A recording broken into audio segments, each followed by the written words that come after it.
This is released for the sake of education. This is a brief key insight about all the concepts of the book.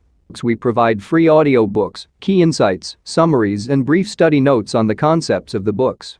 So make sure to subscribe and become a part of our family. Without wasting any second, let's dive into the ocean of words.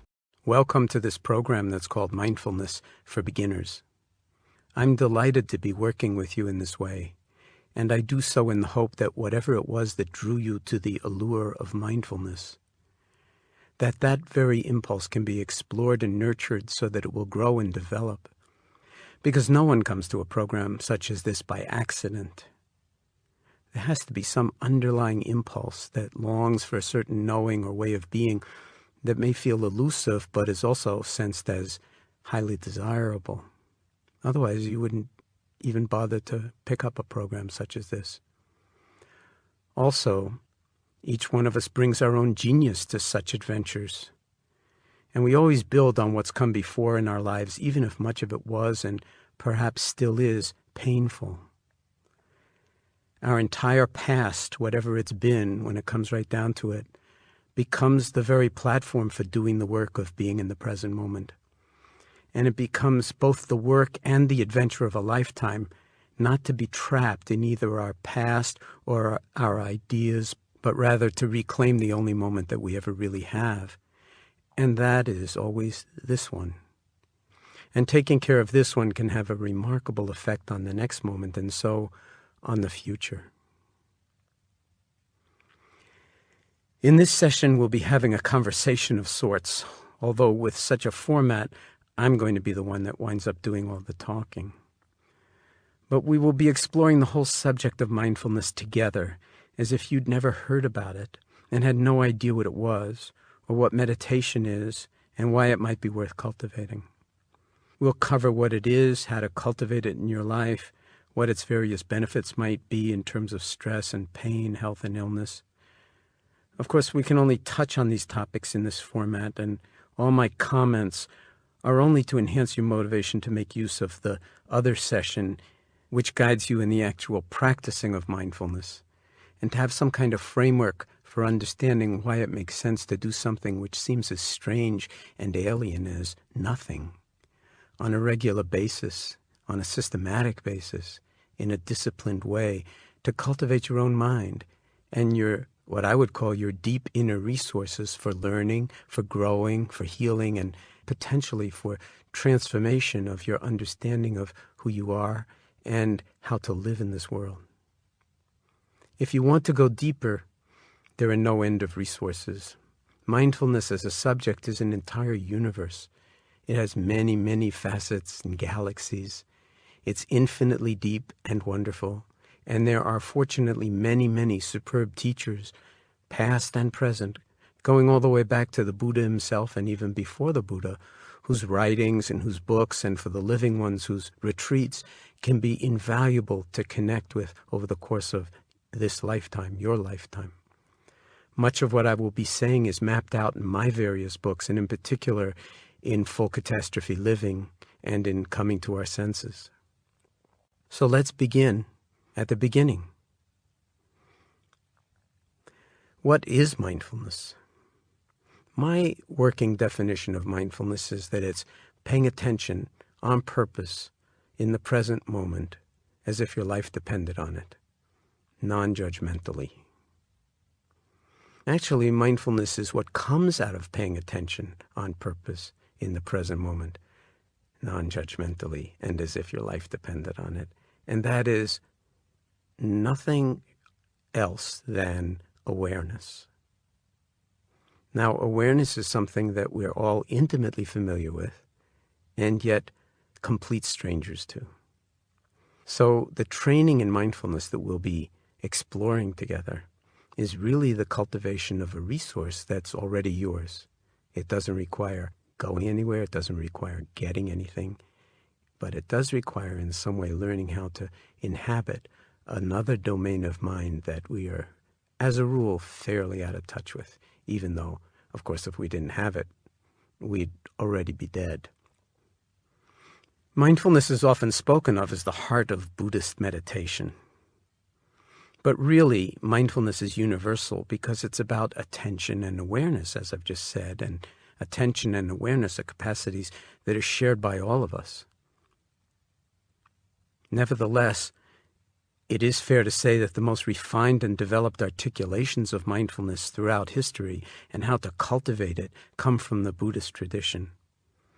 But I think by the same token, it's important to keep in mind that the Buddha himself was not a Buddhist. And even the term Buddhism wasn't established until the 18th century, and that term was coined by European religious scholars who had very little understanding of what the statues on the altars of temples were of some guy sitting cross-legged and what they were really about.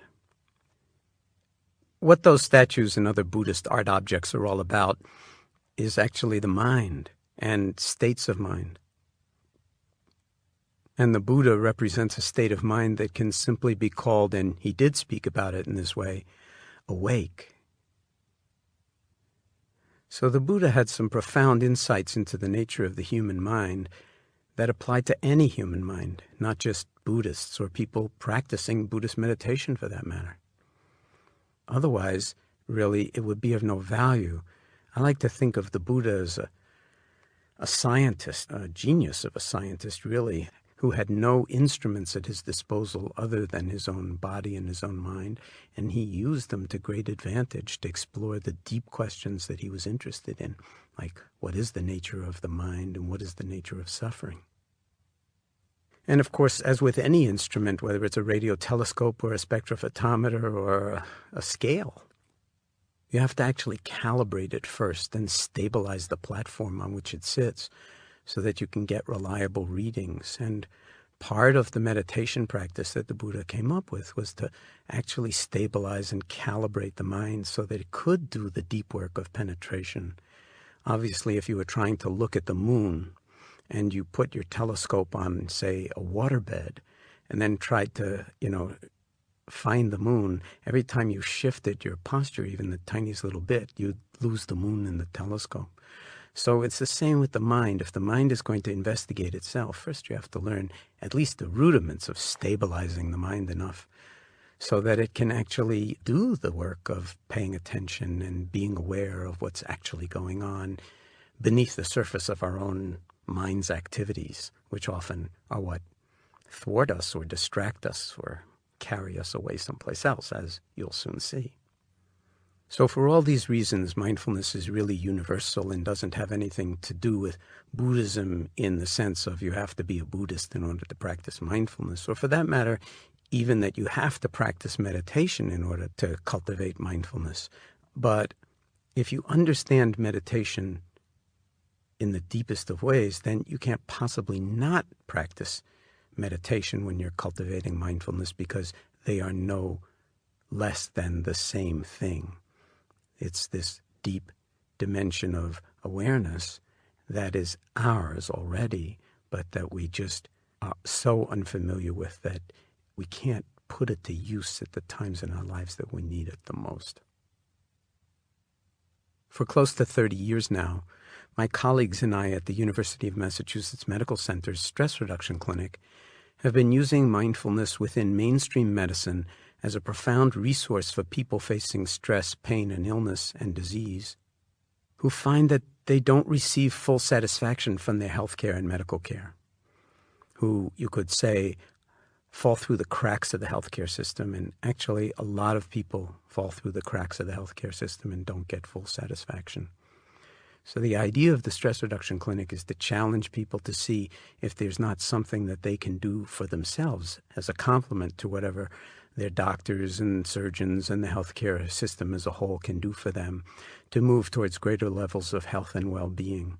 And when I say health and well-being, I mean on the deepest and broadest of levels, so that ultimately it has to do not just with the health of the body or with getting people back to some kind of socially acceptable normal state, but what the true extent of being human actually is, and coming to know the mind intimately and to be able to use it in ways that actually cultivate the wisdom and deep qualities of compassion and goodness that lie within us. This work, which has spread to clinics and medical centers and hospitals around the world in the past 10 plus years, is known as mindfulness-based stress reduction, or MBSR. Some of the methods we'll be practicing in the second session are the same as those we use with our patients in the hospital when they take the MBSR program in the stress reduction clinic. But again, that doesn't mean that they're just for people who are experiencing disease or chronic pain. These practices are universal and really are applicable for anybody who is alive. We do not have actually a great track record with the dead, but as long as you're breathing, from our perspective, there's more right with you than wrong with you, no matter what's wrong with you. And so the present moment becomes a really wonderful place to start on this, what I like to call adventure of a lifetime. So as I've been suggesting, when all is said and done, meditation is really about awareness, its qualities and stability, and its reliability. It's about bare attention, discernment, clear seeing, and thus wisdom, where wisdom means knowing the actuality of things rather than being caught in your own misperceptions, misapprehensions. And those, for all of us, are really legion, because it's so easy to be caught up in our own belief systems, ideas and opinions and prejudices that kind of form a veil or a cloud that prevent us from actually seeing what's right in front of our faces very often. And of course, many times we leave it to our family members to actually tell us those kinds of things, and then we don't believe it anyway. So, as I said, it's about bare attention, discernment, clear seeing, and wisdom. And at the same time, it's also about an affectionate quality in the attention, an openness, a kindness, an attention that is actually caring. And that is actually a manifestation, I would say, of our heart's intrinsic compassion. Not something, again, that we have to get, something that we might realize that we already, I won't even say have, that we already are. When I talk about clear seeing, that makes it sound like it's limited to one sense. But seeing in this case represents all the senses, since it's only through our senses that we can be aware of and therefore know anything at all. But from the meditative perspective, especially in Buddhism, but also in science, there's a deep realization that there are actually more than five senses. And Buddhism includes mind as a sixth sense. And by mind, they don't mean thinking.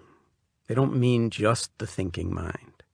They mean the mind that is closer to awareness itself, that capacity of mind that knows non-conceptually, that knows where you are right now. You don't have to think about where you are right now. Most of the time, you just know where you are, and you know what's come before, and you know what's going to happen. You have a sense of orientation in time. You have a sense of orientation in space. We don't think about it at all, but there's an awful lot that we take for granted that we actually know in very deep ways. And so that's what's being pointed to here when we talk about mind as a sixth sense. So clear seeing can also mean clear hearing, clear smelling, clear tasting, clear touching, and clear knowing, which would include knowing what's on your mind, and therefore thinking, and knowing your emotional state, and therefore feeling what you're feeling, whether it be, say, fear or anger, or sadness, frustration, irritation, impatience, annoyance, whatever. In a parallel unfolding, as I was suggesting, neuroscience also recognizes that there are more than simply the five most recognized senses, and that we have other really remarkable senses that are absolutely critical to our lives and well-being, one of which is called proprioception. Proprio just means self. Okay, that means the apprehension or perception of oneself. It's actually the sense of knowing and feeling the body's position in space, both statically and in motion. And that sense, although it's very, very rare, can be lost with a certain kind of neurological damage. And then your body just doesn't work, even though it's all the same. And I wrote up a case that Oliver Sacks talks about in one of his books, where the woman in question actually lost proprioception. It's a staggering revelation to how little we pay attention to that kind of a sense in our lives and in our bodies. And there's another sense of this kind too, which is called interoception, the sense of knowing how your body's feeling in general, the sense of the felt sense, so to speak, of what is actually unfolding. Again, it's not about thinking. It's an internal, embodied feeling that the neuroscientist Antonio Damasio writes about in his books. So that being said, actually there's a lot to be aware of when it comes to our living experience, both outwardly in what you could call the world and inwardly in what you might call the interior world of our being. Since awareness, amazingly enough, can hold it all, both the inner landscapes and the outer landscapes of our experience, there's no fundamental separation between inner and outer, the knower and what's being known. You could say the subject and the object, or even no separation between being and doing. There only seems to be, and there really does seem to be, but that seeming is such a powerful aspect of our experience, especially when we're not paying attention to it in the present moment in a non-reactive, non-judgmental way through mindfulness, that it obscures the underlying unity, which is that there is mysteriously just the seeing, just the hearing, the smelling, the tasting, the touching, the feeling, the knowing, or you could say just awarenessing. Think about that for a moment. Just seeing, the miracle of that. Just hearing, and really hearing, and knowing that you're hearing. That is awareness. Or I like to actually coin the present participle of it, awarenessing.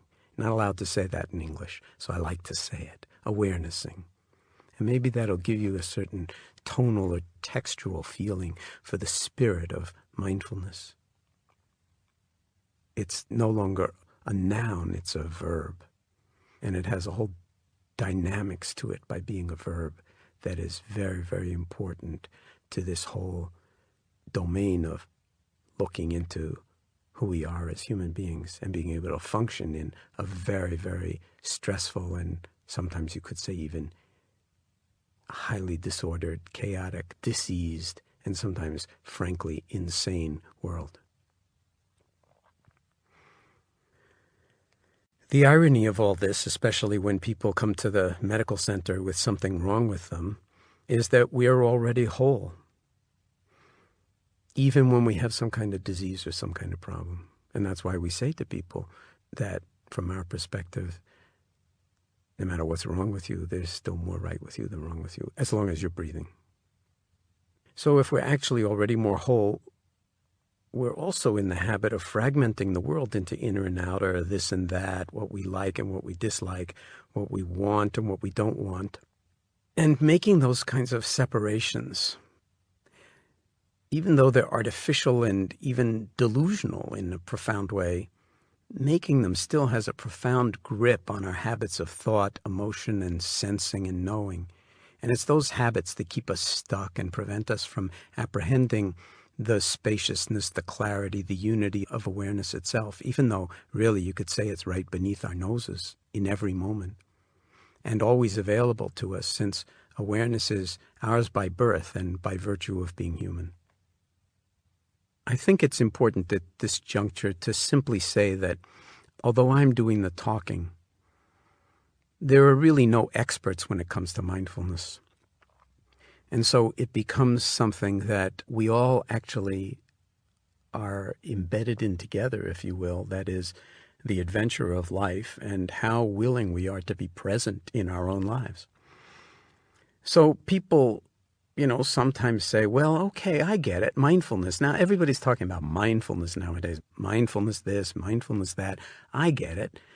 The idea is I'm supposed to be more present and less judgmental. Okay. Hey, thanks a lot. Why didn't I think about that? Clear sailing from here on, no problem. I'll just be more mindful. I'll be less judgmental. I'll be more in the present moment. Well, all I can say is lots of luck. Turns out it doesn't quite work that way. Mindfulness is not merely a good idea or even a great philosophy, even a great Asian, Oriental, Eastern philosophy. It is actually a way of being and a way of living. So until you implement it, it's not actually yours. It's just one more thought, one more name, one more slogan. And the real challenge here, as we will see together when we move into the actual practice, is that the practice gives us instant access to other dimensions of our life that, as I was suggesting before, have been here all along, but we've just been clueless. We've just been out of touch. And we use that sensory metaphor to actually acknowledge how easy it is to see without seeing, hear without hearing, eat without tasting anything, and zone along on autopilot most of our lives, meanwhile thinking, oh yeah, we know what's happening, we know who we are, we know where we're going.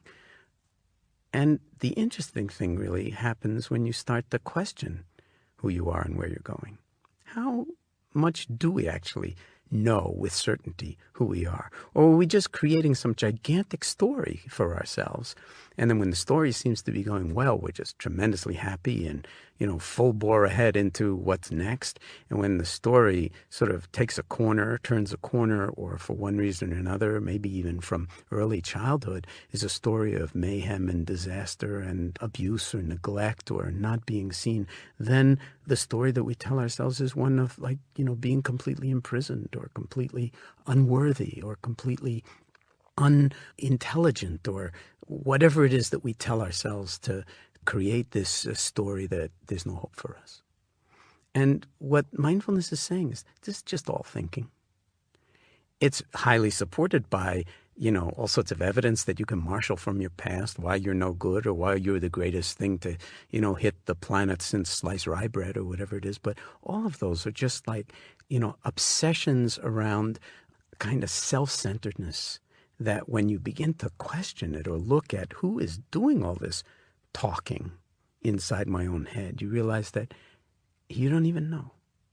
And if you want to actually taste wholeness, which is the root meaning of the word healthy, the word healing, and the word holy, Holy, the irony is that it's here in all moments, this rotation in consciousness that allows us to actually see and realize that we're seeing, to think and to know what's on our minds, to feel, to experience emotion, and to be in relationship to it in a way that is actually wise and is actually self-compassionate and doesn't saddle ourselves with stories of how great we are or stories of how horrible we are or inadequate we are, that then kind of serve like cement blocks that keep us kind of sinking in some ocean or some morass of our own, to a very large extent, our own creation.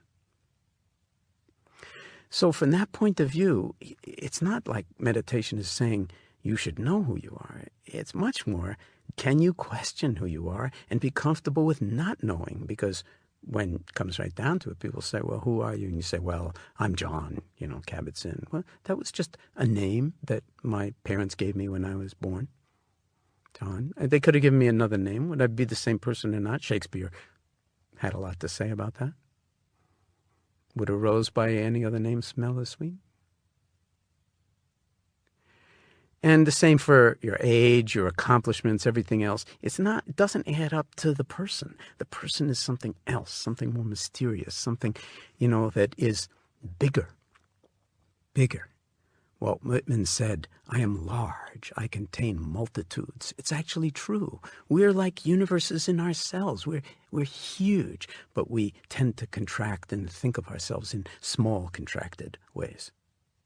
And the power of mindfulness is the power of unlocking those views, those perspectives that in some sense keep us thinking we know who we are and not paying attention to the actuality of who we are, and also the beauty of being alive and the possibilities of a life that is lived mindfully. Not knowing, by the way, is not such a bad thing. It's basically just being honest. Of course, we're scared to even say in class, when we're in school, that we don't know something because we're afraid to look stupid.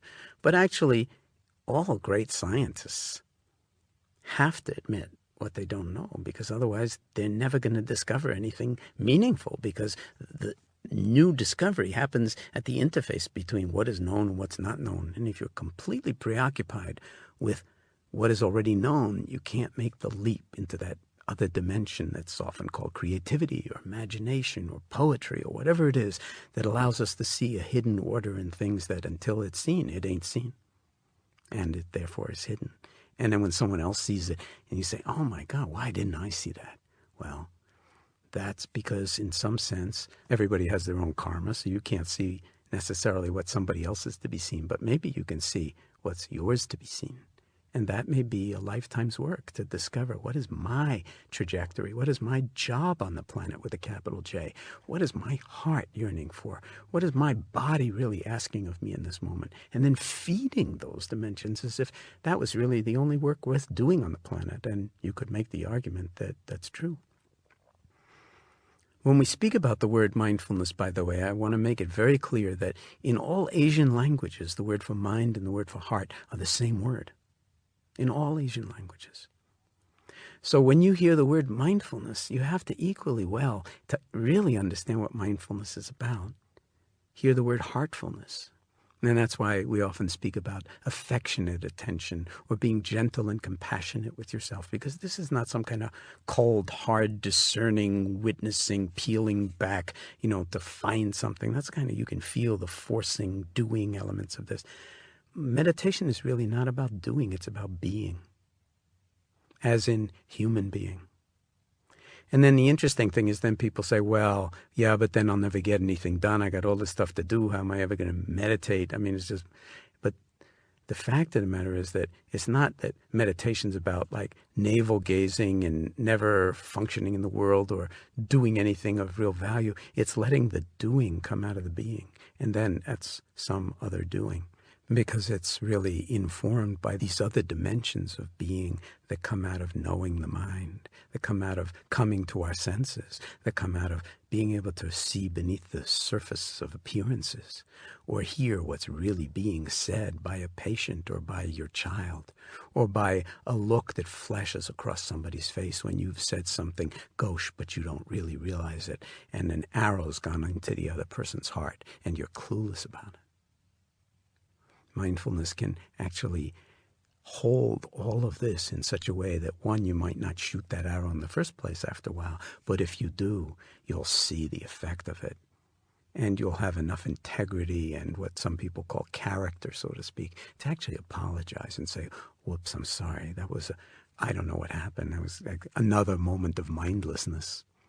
And by the way, when you practice mindfulness a lot, the first thing you notice is how mindless we are so much of the time. And that's where the non-judgmental piece comes in.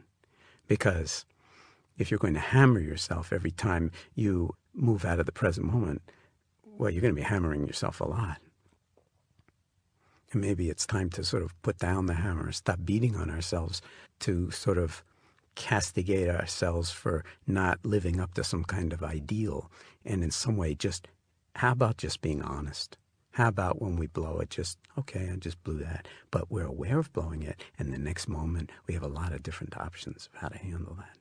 That's what meditation is about. It's not about, oh, if I meditate, then I'll be one way. I'll always be compassionate. I'll be like the Dalai Lama. I'll be like Mother Teresa. I'll be like whoever your spiritual guru hero is of the moment. You don't have a snowball's chance in hell of being like the Dalai Lama or Mother Teresa or any other hero, Gandhi, whatever. The only person that you have the possibility of being like is yourself. And that's really the challenge of mindfulness, is to be yourself. And of course, the irony is you already are. But what does that mean? And how can we embody that knowing and be that knowing moment by moment by moment by moment by moment? As the proverbial stuff hits the proverbial fan, as we go through mind states from boredom to impatience to irritability to grandeur to whatever it is that what about a little bit of joy in the process and be aware of that? What about a little bit of compassion for other people or loving kindness? What about a little bit of loving kindness towards ourselves? And what about noticing that the noticing itself can hold all of it and isn't really in pain when we say, oh, I'm suffering so much. The awareness of the suffering that allows us to say, I'm suffering so much, ask yourself sometime. Just look deeply, not through thought. Is my awareness of my suffering? Is my awareness of my fear and trepidation and worry and anxiety, is it frightened? Is my awareness of pain in pain? Is my awareness of my sadness or depression or lack of, feeling of being worthy, is that awareness unworthy? Moment by moment, we have opportunities to step out of that storyline of thinking and getting hijacked by our emotions and our ideas and opinions, our likes and dislikes, and be with the actuality, to rest in the awareness that is already your partner, your ally, your birthright. And meditation is cultivating it. It's cultivating it. It's like planting seeds and then watering the seeds and then protecting them. Yes, you do have to protect them because they'll get trampled by the cows, before they're really big, or peed on by the dogs, or whatever it is. You need to take care of your meditation practice, especially as a beginner in the early stages, because it is precious and it can be easily trampled down, or it can be easily sort of slighted by other people if you start telling them, oh, I'm really into meditation. Now I've started meditating. Yeah, it's going. How's it going? Well, it's going really well. You start talking a good talk about meditation, and after 2 or 3 weeks, you ain't going to be meditating anymore. You waste all your energy yakking how great meditation is. Pretty soon you don't have any time to meditate. You're too much into the PR of it all. So we tell our patients in the stress reduction clinic, listen, for the first 5 or 10 years, don't tell anybody you're meditating. Just every time you get the impulse to tell somebody you're meditating, go and get your butt on a cushion and meditate some more. And of course, it doesn't have to be on a cushion. Find meditating on a chair or lying on the floor, and we'll be doing that in other programs. I think it's also important to say that there's an ethical foundation to the cultivation of mindfulness, and this is non-trivial. Mindfulness is really related to generosity, to compassion, to openness. You can't practice without feelings of some degree of generosity, openness, and compassion. And the foundation of all of it is a kind of orientation of non-harming. You want to really be real with yourself and not just pound on yourself or hammer on yourself some more every time you don't live up to your own self-created, usually unrealistic standards, and then beat yourself up over every falling down that you experience. It's the foundation is a spirit of non-harming. And by the way, that's not so loosey-goosey or so airy-fairy or so, new age spiritual or anything like that. It's the core of the Hippocratic Oath in medicine. First, do no harm. So if you cultivate that kind of attitude towards yourself, then when you put your butt down on the chair or the cushion, you'll know why you're here. It won't be, oh, now I'm going to do some big exercise and follow the instructions and hope I get to some great place. There's no great place to get to. You're already in the greatest place you're ever going to be, and that's this moment. And if you miss it, well, it's a moment of your life. Don't worry, because you got this moment now. The other one's already gone. So how long is it going to take for us to actually wake up to the fact that we have nothing but moments to live? Now, why am I emphasizing an ethical foundation to meditation at all? Well, it's really, as I've been suggesting, because the mind can wind up embroiled in very unhealthy states of mind and easily in some way get caught up in what might be most appropriately described as delusion, although we wouldn't see it that way. And when we are driven by a kind of preoccupation with ourselves, in the smallest sense of the word, those personal pronouns I, me, and mine, my life, my ambition, my career, my needs, I, me, mine, mine, a kind of creation or generation of the self-centered orientation towards life. It can actually cause huge amounts of harm to yourself and, of course, to others when your needs are in conflict with other people's needs. And just think about nations that get into that kind of thing, or politicians, or on any level that you want to look at it. When you fall into a certain kind of smallness in the way you identify yourself, then the danger is that you can do a huge amount of harm. So when we say that one of the core motivations here and the core foundation of meditation practice and mindfulness practice is non-harming, that allows us to actually take an entirely different perspective on how we're going to live our lives and even what our deep needs may be.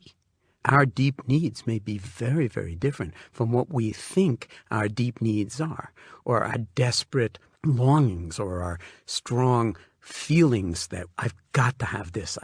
My life just will not be complete unless this happens or unless that doesn't happen. So we can become prisoners of our own likes and dislikes, our own ideas and opinions, our own impulses and perceptions. And nobody's kind of minding the store to ask the deep questions of, is this even really true? Or am I falling into misperception, misapprehension, misunderstanding, and therefore mistaking reality and creating, mistakes all over the place? The Buddhists have a way of talking about this which is very down to earth. They call these mind states, they group them under 3 categories that they consider to be poisons. So the first one is greed. They just call it greed. Anything you want. Greed. That's a little bit on the strong side, but when you come right down to it, it's not so bad. Yeah. I mean, we're grasping at things all the time that we feel incomplete. And if we just get this, then we'll feel complete until we feel incomplete again. And then we grasp a little bit more until we, get the next thing. And that's a never-ending treadmill. We all recognize it, but we all sort of see it better in other people than we do in ourselves. Then what about the flip side of that? Hatred. They're just very straightforward about just hatred. Anything you don't want, you don't like, you want to run away from, you want to criticize, you have some negative perspective on, they just lump it under one category, hatred. And that would include anger, it would include, rage, fear.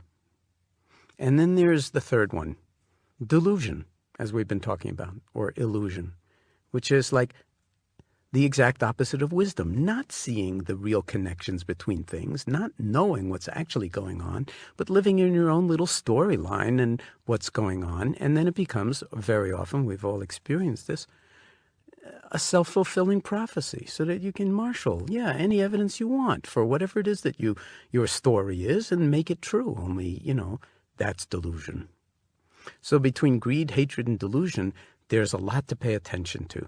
There's a lot to be aware of right here, close to home. You don't have to be criticizing anybody else, and you don't have to criticize yourself. The whole point of mindfulness is to just see this play of mind and body, and then begin to realize that the you that's seeing it has infinite potential, and you have no idea who this you is. We call it awareness. pure and simple, is awareness. And then we just ignore it, disregard it, devalue it. And that is a huge tragedy.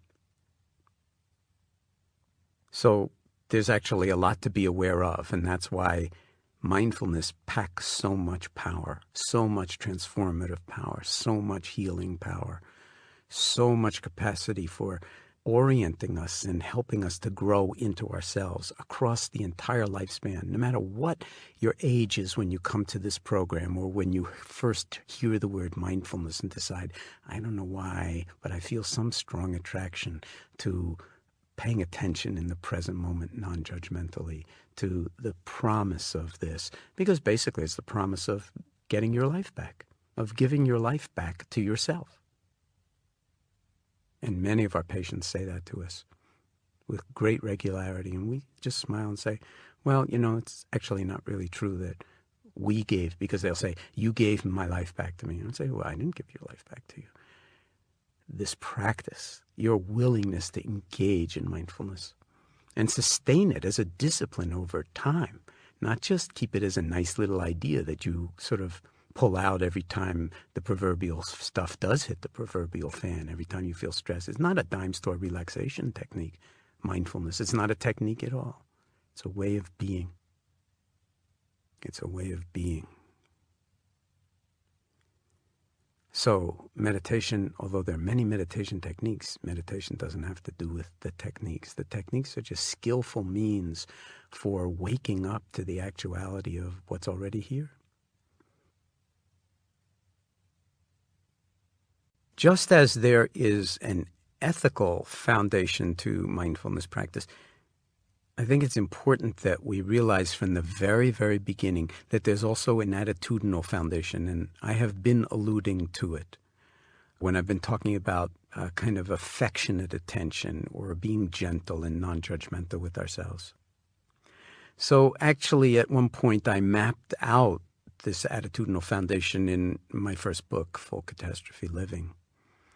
And I name, although there are many more than 7, I name 7 attitudinal factors that are really foundational in mindfulness practice. And they are: 1, non-judging. We've talked some about that already, but we've got ideas and opinions about everything. I mean, just start paying attention to what's on your mind, and basically everything is a judgment of one kind or another. Like this, don't like that, as we've been talking about. I won't say any more about that. The second attitudinal foundation of mindfulness is patience. We're always trying to get someplace else, on the way to some better moment, some better time when it all will come together for me. And so often we just get incredibly driven and impatient. And the classical example in childhood is, the kid who wants to make the butterfly come out of the chrysalis sooner, because wouldn't it be nice to have the butterfly? So, just sort of peels apart the chrysalis, but doesn't have any understanding that things unfold in their own time. And so patience is really a wonderful attitude to bring to the practice, because the practice is really about stepping out of time altogether. When we're talking about the present moment, when we're talking about now, we're talking about outside of clock time. And we've all had moments like that. In fact, we have nothing but moments like that, but we ignore almost all of them. And it's just every once in a while, once in a blue moon, that we will kind of have a moment where time stops for us, in ecstasy or in tragedy. But actually, we can learn how to step out of time through mindfulness. That gives us a lot more time, actually, because when you're mindful and you catch your moments, well, we have an infinite number of them between now and the time we're going to die. The more you miss, the faster the trip. The third foundation of mindfulness practice is what's called beginner's mind. And since this is a program for beginners, I think it's very fitting to stop for a moment and just talk about beginner's mind. It's from the Zen teacher Shunryu Suzuki Roshi's little book called Zen Mind, Beginner's Mind, where he says in the mind of the expert there are very few possibilities. In the mind of the beginner, there are an infinite number of possibilities. What we need is to actually maintain beginner's mind over and over and over again, moment by moment, because our ideas and opinions and our expertise often gets in the way of knowing what we don't know. And as we said, resting in an awareness of not knowing is incredibly important for seeing with any clarity, with any creativity, and for living our truth in ways that have integrity. So beginner's mind. In this program, you still have it. By the time you're finished with this program, whoops, you'll have lost it, because you'll think you know something about meditation from all of my yakking. But the fact of the matter is that much better, as I said earlier, to realize how little anybody really knows about the meditation. And if you meet senior monks, high lamas, people of that ilk in the Tibetan tradition or other traditions, they will almost invariably tell you, they'll start their talks with, I know nothing. Tremendous level of humility and modesty. I know nothing. You should really be studying with somebody else. High lamas with decades and decades of meditation training and practice and teaching say, I don't really know anything. And they're not joking. It's not a false modesty. Beginner's mind. And, if you think about children for a moment and their beauty, or even kittens and how cute they are, some of it comes out of that freshness, taking every moment fresh. You've never seen this moment before. Well, I got news for you. You've never seen this moment before, or this one, or this one, or this one.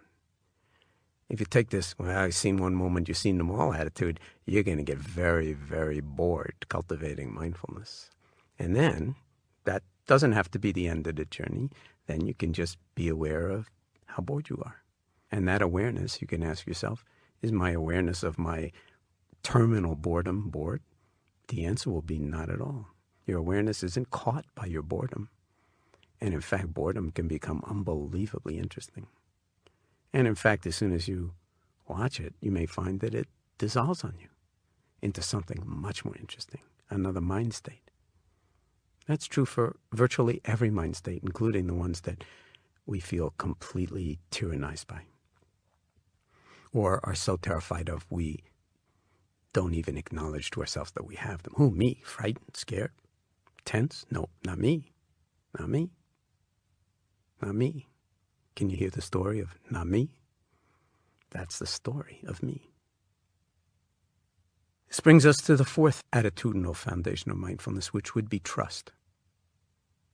Again, this is not some dime store, goody two-shoes kind of notion here. But what about trust?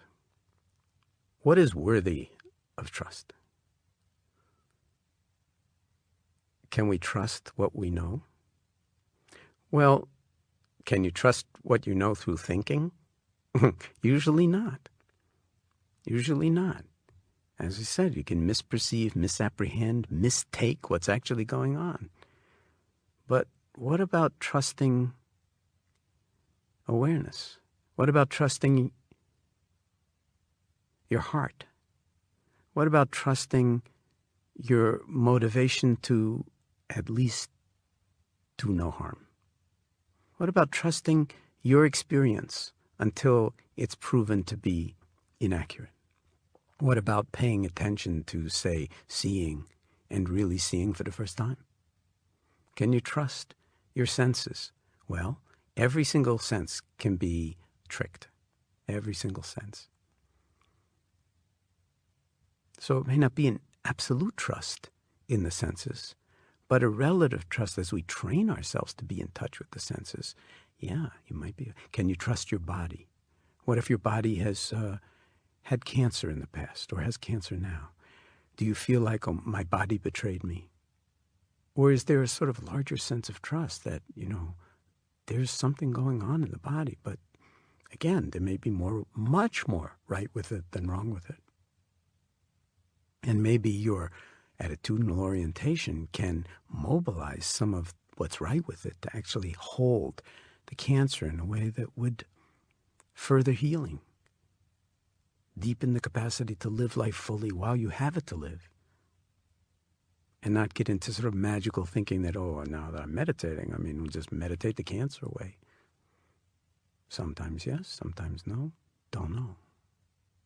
That don't know you can trust. The fifth attitudinal foundation is, this is a real kicker for Americans, non-striving. Non-striving. What are you talking about? We are go-getters, can-do. That sounds really un-American. Non-striving. We're doers. We should retitle the species human doings, because we are really into doing and progress and getting somewhere. So non-striving. It's related to like dropping in on the present moment and the timeless quality of the present moment.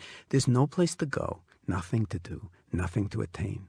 So meditation's not like anything else you've ever taken on, like learning how to drive a car or whatever it is. And when you learn it, then it becomes automatic, and then it becomes a habit, and then it's just a skill that you use and you never think about it. And of course, that's why there are like 50,000 fatal accidents in the United States every year, because everybody's off in their head someplace else. Hardly anybody's in the car driving around.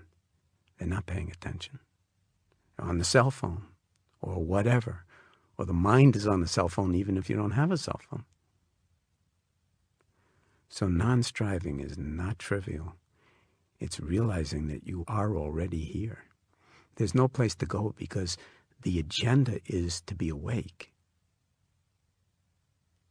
It's not some ideal that after 40 years of sitting on top of Mount Everest or in a cave in the Himalayas or studying with 1 million Tibetan teachers or doing 10,000 prostrations or whatever it is, that you'll be any better than you are now. It's impossible. You'll just be older. What happens now is what matters. If you don't pay attention now, the poet Kabir said, the great Sufi Hindu poet of the 16th century, if you don't pay attention now, you'll only wind up with an apartment in the city of death later. T.S. Eliot said, ridiculous, in 4 quartets, by the way, his last and greatest poem. He said, ridiculous the waste sad time, stretching before and after. Non-striving. Even the tiniest little bit of letting ourselves off the hook and just realizing, hey, we're already here. The future that we want, this is it. This is the future of all the previous thoughts you've ever had about the future. You're in it. You're already in it. What is the purpose of all this living if it's only to get someplace else? And then when you're there, you're not happy anyway. You want to be someplace else. It's always for when I retire, when I graduate from college, when I make enough money, when I get married, when I get divorced, when the kids move out. It's like, wait a minute, this is it. This is your life. We only have moments. This moment's as good as any other. It's perfect. It's perfect. Non-striving. Doesn't mean you don't get a lot done. I know a lot of meditators get a lot done. The doing comes out of the being to some degree. That's an art form. Are any of us good at it? No. But at least intending to live that way has a chance of greater balance, greater emotional balance, greater cognitive balance, greater clarity of mind and heart, and a lot less toxic for other people who live with you or around you. Which brings us to the 6th foundation of mindfulness, which is acceptance. This one's really misunderstood by people all the time. Just accept it. Just accept it. No one's saying just accept it. Acceptance is like only the hardest thing in the world. Accepting what? Accepting that things are the way things are. It's not saying you should be passively resigned to how things are. If things are going to hell in handbasket, then that knowing, that awarenessing of things going to hell in handbasket can give you a place to stand to act in the next moment. But if you don't accept the way things actually are, you won't know how things actually are. So acceptance is a whole universe in and of itself, to actually be with things as they are. If you have a chronic back condition and you're continually fighting, oh, my life is over, and you're just thinking about when I didn't have my chronic back condition, this ruined my life, then you're creating the story of how this ruined my life and I become my chronic back condition, and it goes on and on and on and on. And if you just hold the whole of it in awareness, then that story is no longer the story of you. You have a much bigger story now. The story of how aware I am of how much I'm beating myself over the head with the hammer, of the story of my back and my pain and my cancer and my this and my that, all of which is totally true. It's just not complete in its truth. It's only partially true. And so if we can accept how things are now, the very next moment's already different. It's liberated from all of the bullshit that we saddle ourselves with in terms of what the Buddhists call clinging to ideas and opinions, that we've got to have this in order for this moment to be a happy moment. And when we let go of that and let things be as they are, whether they're good, bad, or ugly, the full catastrophe, as Zorba, the Greek, called it, then all of a sudden it becomes possible to stand in this moment without it having to be any different. And that's freedom. That's liberation. Comes from acceptance, but it's not mere acceptance. It's not passive resignation.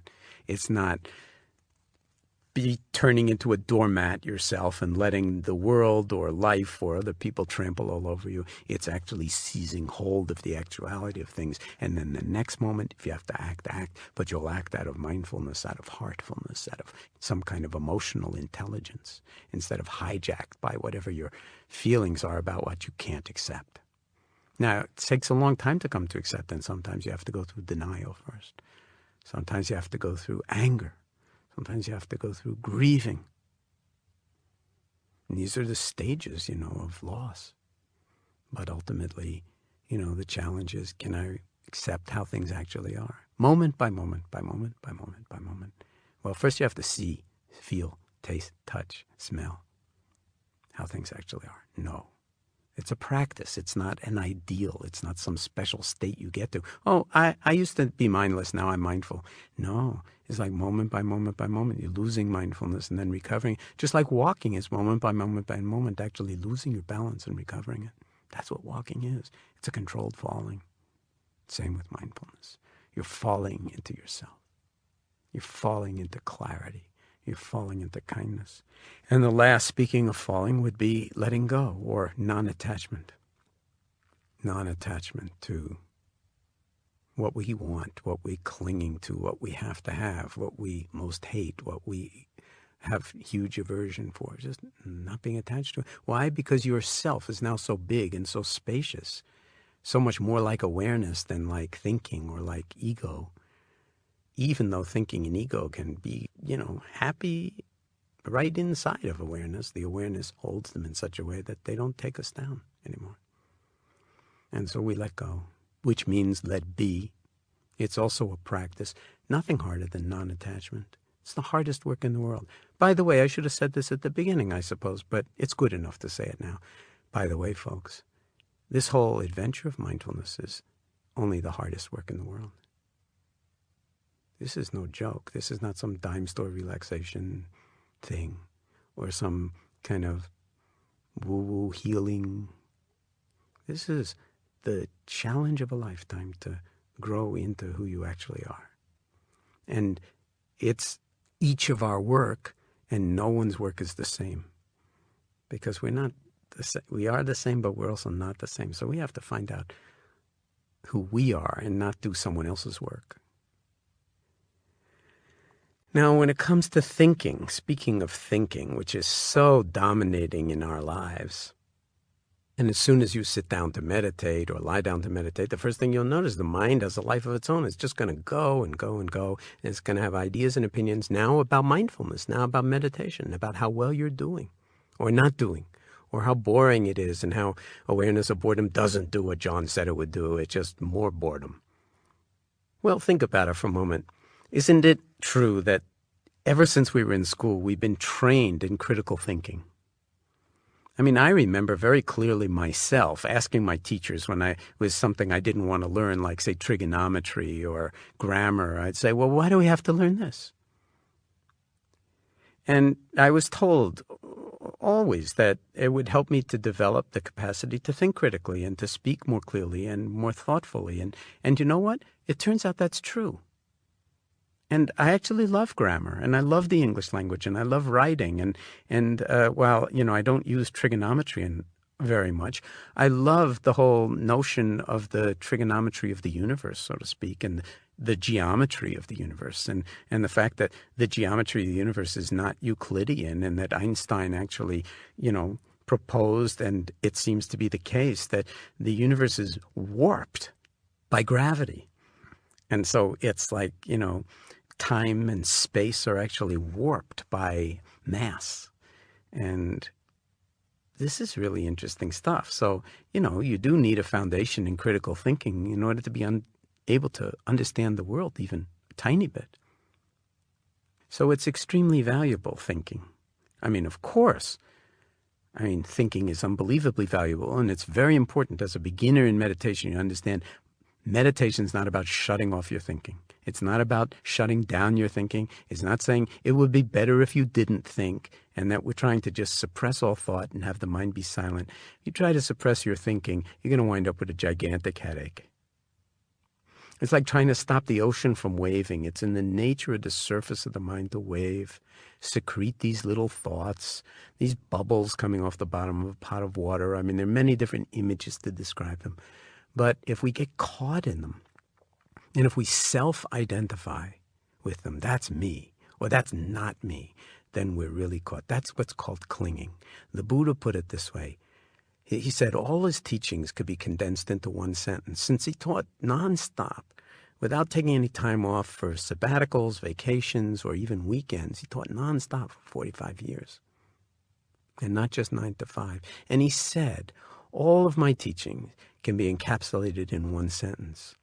I like to say, hey, if that's true, maybe we should memorize the sentence, even if we don't understand it. Imagine you'd get 45 years of teaching in one sentence. And the sentence is, nothing is to be clung to as I, me, or mine. I won't even bother to say any more about it, but you have to understand what he means by the verb clinging. It doesn't mean there's no you. You have to get somebody, hire somebody, some servant to put on your pants in the morning because there's no you, and you don't have any money in your bank account because it's not yours, and there's no bank. And no. What it means is the clinging is what's in that, is self-identification, the self-centeredness that distorts, that creates illusions that function as prisons for us. So isn't it true that we've gotten so good at thinking that we don't recognize thoughts as thoughts anymore? Isn't it true that we tend to experience our ideas, our opinions, our thoughts as facts, as the absolute reality of things, even when we know, and this is very true, I think you'll recognize it, that someplace deep down that's not the case? Of course we do, but we don't know what to do with that uncomfortable feeling lurking in the shadows of our awareness, in part because it's a bit scary, or more than a bit scary. But what we haven't had since early childhood, or at any time during our education in general, at least that's certainly true for me, is any kind of advice or systematic training in the value of awareness as something other than and bigger than thought and emotion. Something that can hold both thoughts and emotion, and which is already not caught by them or caught up in them, as we've been seeing. Awareness, as I've already said, is our birthright as much as our amazing capacities for thinking and feeling, or for that matter, of our eyes for seeing. But when did you ever take a course or even one class in the cultivation of awareness, along with all your training in critical thinking? It's doubtful that you ever have. Amazingly, it's not part of the curriculum in elementary school, which it should be, or middle school or high school, or for that matter, what we call higher education. Although now that's changing rapidly in some circles across the entire educational and age spectrum. It's not that there's anything wrong with thinking. It's one of humanity's most amazing gifts. But when not examined in the larger field of awareness, thinking can run amok. It can also wind up, along with the unexamined tumult of afflictive emotional states, imprisoning us and causing great suffering to ourselves and to others and to the world too. As Aristotle put it somewhat harshly, the unexamined life is not worth living.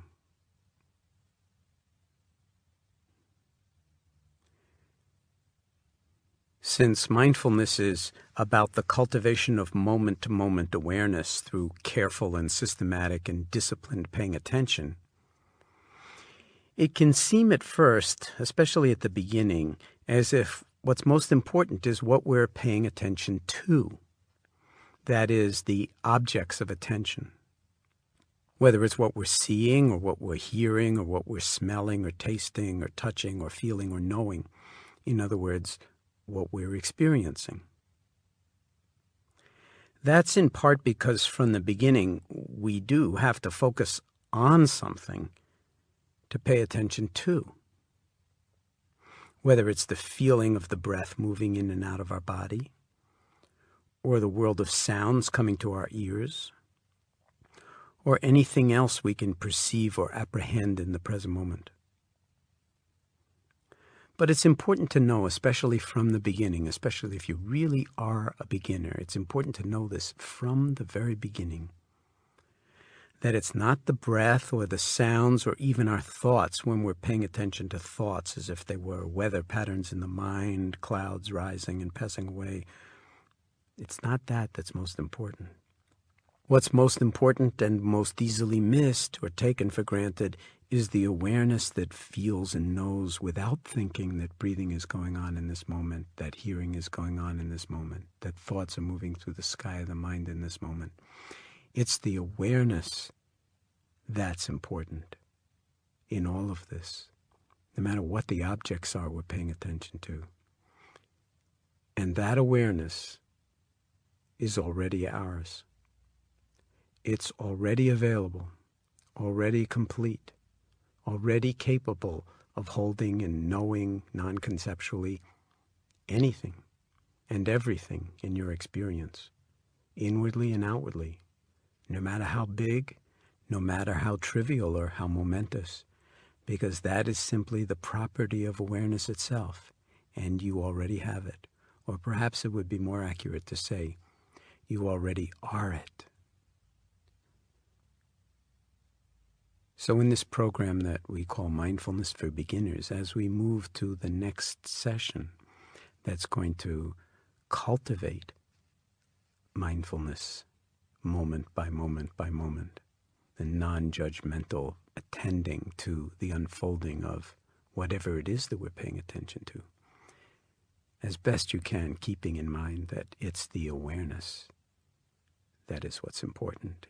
And it's the awareness that moves across all the different kinds of techniques. They're all different doors into the very same room. And as we learn how to stabilize our paying attention and how to feel objects become more vivid, to see Mindfulness for Beginners, Session 2 with Jon Kabat Zinn.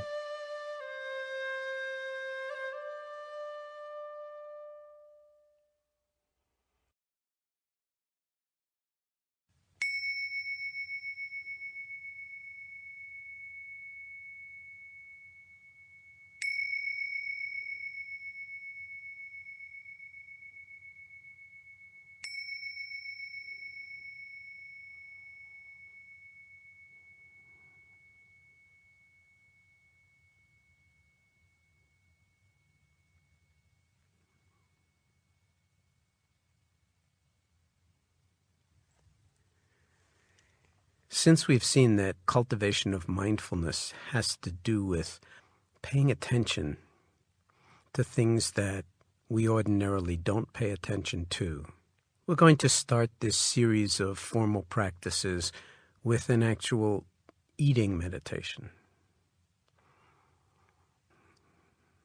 So for this practice, seeing if you can arrange to have a couple of raisins on hand. And we're going to just take one of them and bring it up towards the face for closer inspection. And just drinking it in through your eyes, as if you'd never seen one of these things before, and maybe even forgetting that it's called a raisin, and seeing it in its fullness. You've certainly never seen this particular one before.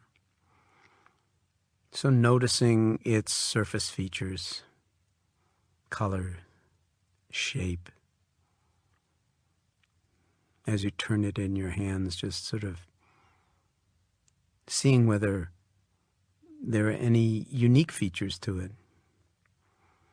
As I'm doing it, I notice a kind of little circular scarring at one end, which, of course, you'll know is the equivalent of our belly button, sort of evidence that this shriveled up little something was once connected to a much larger whole. But just drinking it in through the eyes. And then maybe closing your eyes when you feel like it and feeling it through your fingers. Really getting in touch with this object.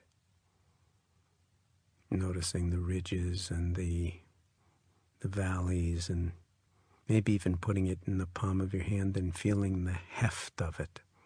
It has a certain weight to it.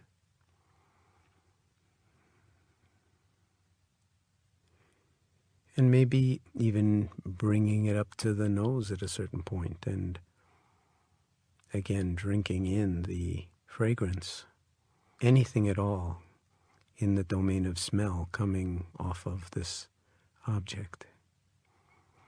And again, perhaps with the eyes closed, if it helps you to be more in touch with your experience from moment to moment. Just sensing what's here to be smelled,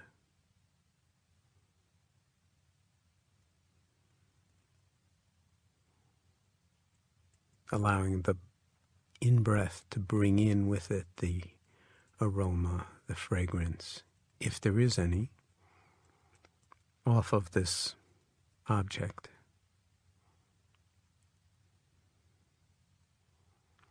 And when you're ready, allowing your eyes to open and continuing to hold it in your fingers and feeling it and seeing it, and be aware of the quality of the attention that you're bringing to this hugely familiar object, and staying as best you can present with the seeing, with the touching, as best you can from moment to moment.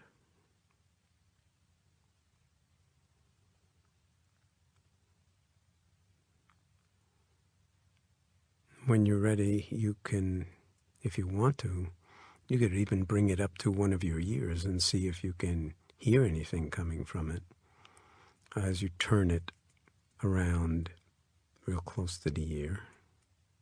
So it's not out of the question that we don't often listen to our food, but it's not out of the question that you could use the hearing sense, and some foods actually do fizzle or flame or make crackling noises, and you may find that this little object will surprise you if you turn it around near your ears.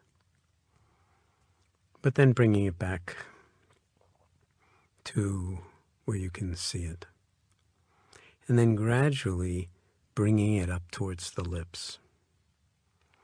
And noticing as you do that, that the arm and the hand really know how to do this, to position it right in the center of your mouth. When you were 6 months old, your body didn't quite do it this way. and whatever you were eating wound up all over your face, all over the floor, all over your body. But just honoring how well the gross motor functioning of the arm and hand can bring this object right up to your lips. And as you do that, before you touch it to the lips or let it come inside, noticing if anything's going on in your mouth. As I do it, I'm finding that there's a strong secreting of saliva in my mouth.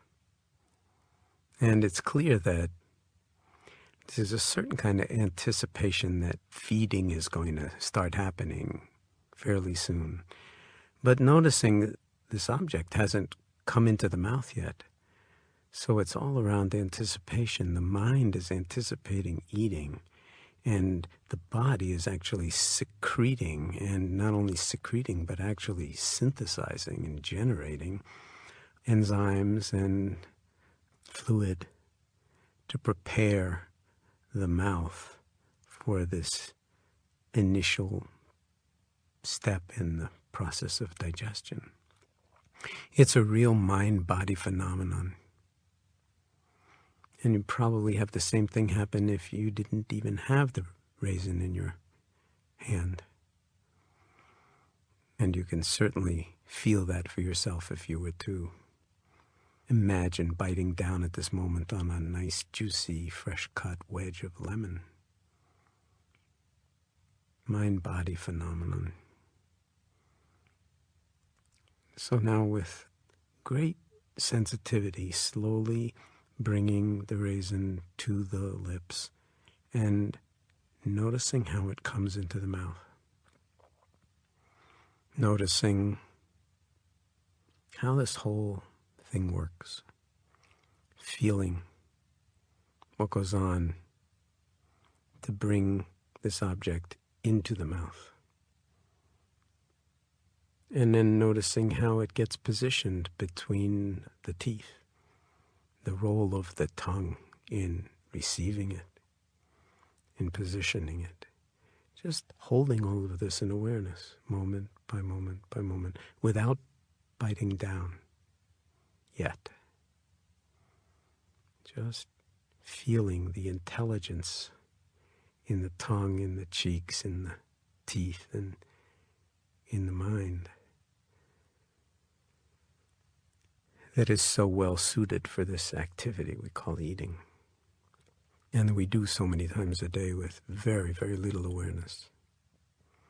And then slowly, when the raisin is positioned where the mouth wants it to be positioned, slowly start biting down on it and taking maybe 3, 4, 5 very deliberate, intentional, mindful chews while you remain open to whatever's going on in the mouth in any of the sensory domains, including hearing, including tasting, including feeling the texture.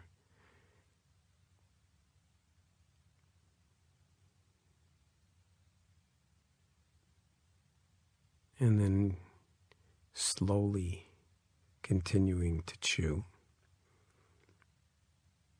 and experiencing chewing and tasting moment by moment by moment.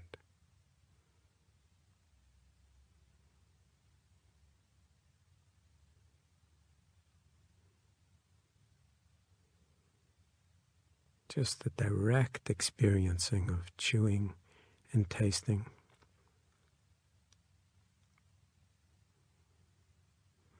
To the degree that it's possible, even underneath any thoughts that might be going on about this experience, the direct sensory experience of the teeth coming down on this object and the taste in the mouth. And as you continue to do this, make sure that you don't swallow it yet. but noticing the changes in texture and in taste that go on with continued chewing. And before we do swallow it, seeing if you can be in touch with the first impulse that arises to actually swallow this stuff. And be aware of the intention to swallow and how that whole thing gets arranged. How whatever's left gets positioned for swallowing. Then being in touch with the swallowing. And in the aftermath of the swallowing, resting in awareness.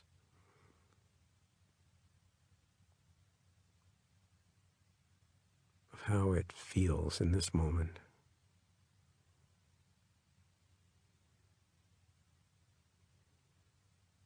As you sit here.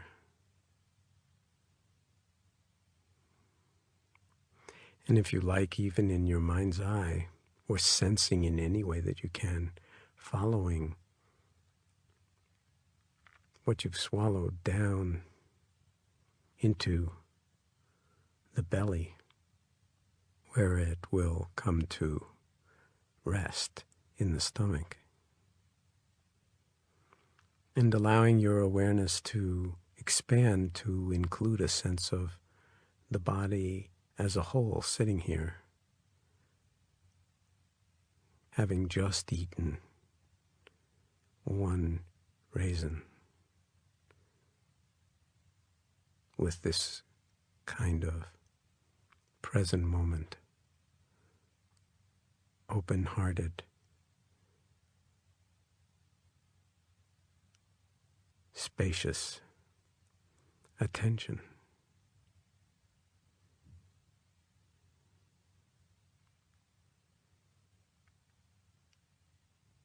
And just resting here in this being, in this awareness, feeling how things are right now, in this moment, in the aftermath of all that's come before.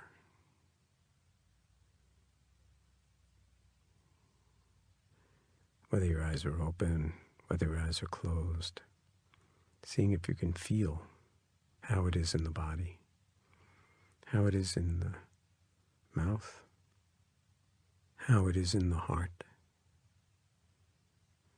and how it is in the mind.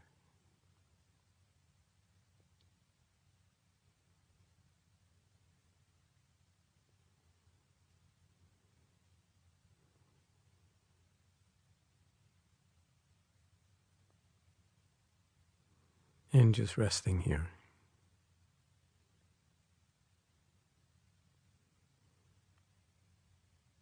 You could say outside of time, in the present moment, without having to have anything have to happen next.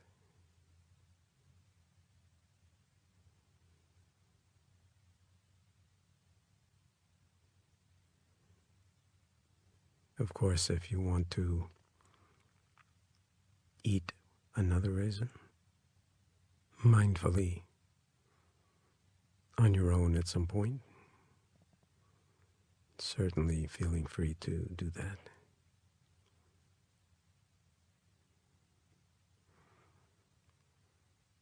But ultimately,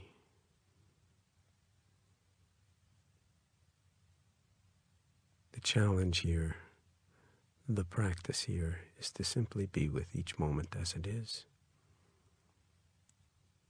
For the seeing, for the smelling, for the moving, for the receiving of the raisin, for the chewing and tasting, the swallowing, and the aftermath. And to be the knowing. Be that which knows the experience in its unfolding, as it's unfolding.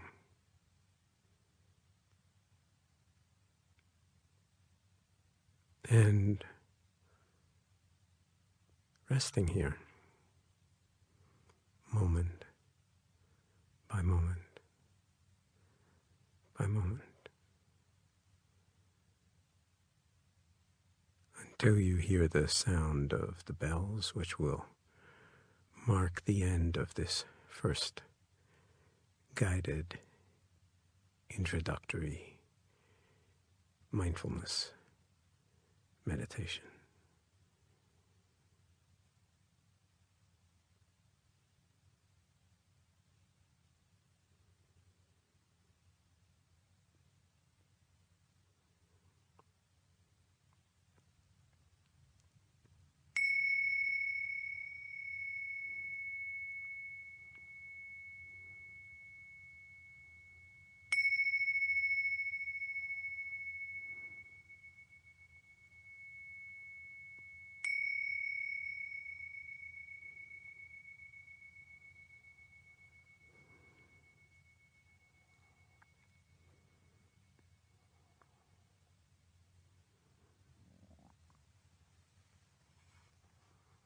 Let's take the same quality of attention that we just brought to eating the raisin, the same moment-to-moment, non-judging, non-cerebral, direct tasting of our experience. Whatever it is, whether it was through the touching or the seeing or the hearing or the smelling or the actual tasting, and then the feeling of the swallowing and what came in the aftermath. And let's bring this same quality of mindfulness now to the feeling of the breath moving in and out of the body.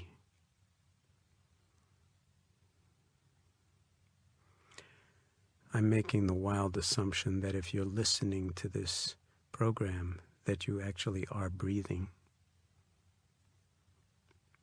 And so it can become a central object of our attention.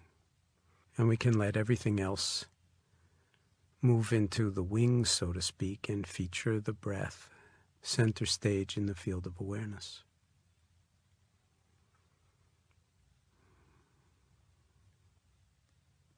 We don't have to all of a sudden get involved in moving the air, in pushing it in or out, but to just let the body breathe itself, and we hold it in awareness, feeling the sensations in the body associated with this gentle flowing of the breath in and the breath out. Almost as if you could taste the breath.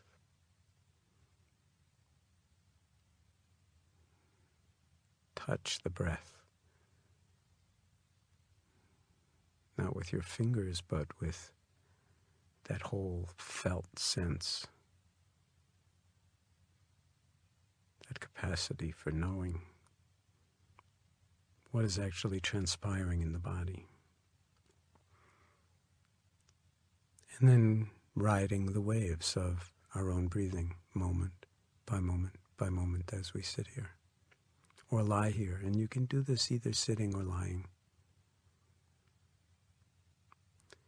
If you're sitting, you might want to sit in a posture that embodies dignity, whatever that means to you.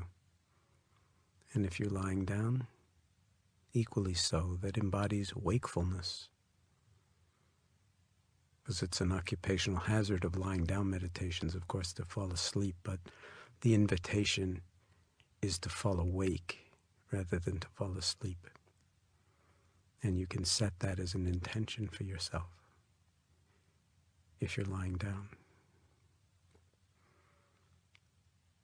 And to feel the breath, to be aware of the full duration of the breath coming into the body, the full duration of the breath leaving the body, moment by moment by moment. Noticing where you're drawn to feel the breath, where it's most vivid in the body, and letting your attention settle wherever that is. Perhaps it's at the nostrils, or perhaps it's in the belly, where we can feel the abdominal wall expanding out very gently and naturally on the in-breaths and receding a little bit back towards the spine on the out-breaths. Or wherever else in the body you are feeling the breath most vividly, and simply, as I said, riding on the waves, the felt waves of your own breathing, moment by moment by moment, as if your life depended on it, which of course it does. And just once again remembering that it's not the breath that's important so much as the awareness that's important. Of course the breath is important, but the awareness is what we're cultivating here. You've been breathing for a long time. It's been going very nicely, I'm sure. But now we're moving into an entirely different relationship with the breath.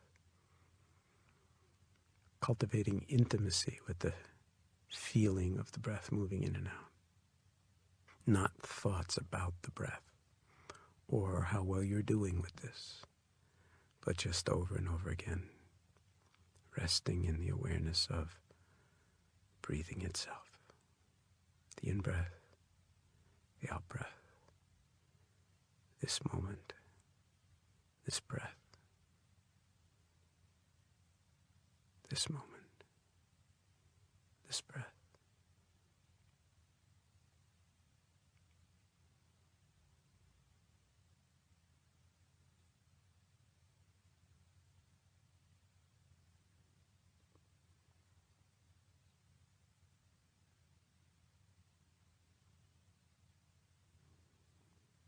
Same vivid, discerning, open, clear quality of attention brought to the breath that you brought to eating the raisin.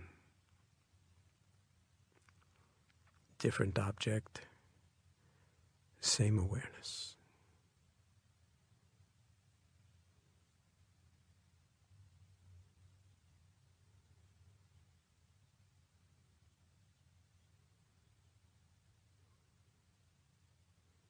Allowing yourself to settle into those characteristics of awareness that feel like stillness, that feel like silence.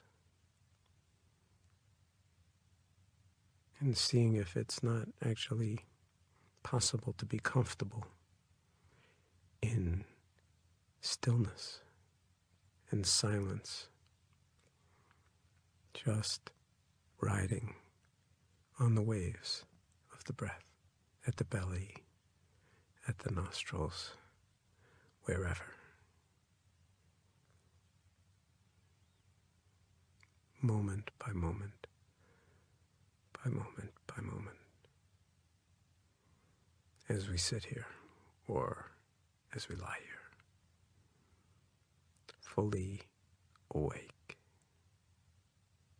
Fully in touch.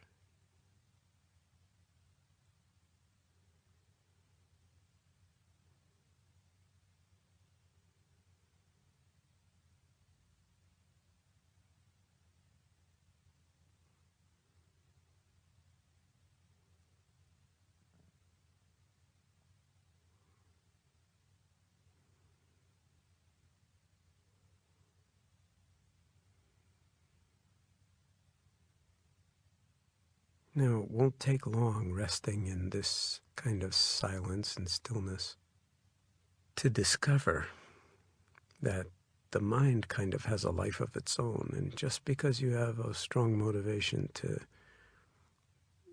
practice mindfulness at this moment or to follow along with my voice doesn't mean that you're actually going to keep your attention on the breath.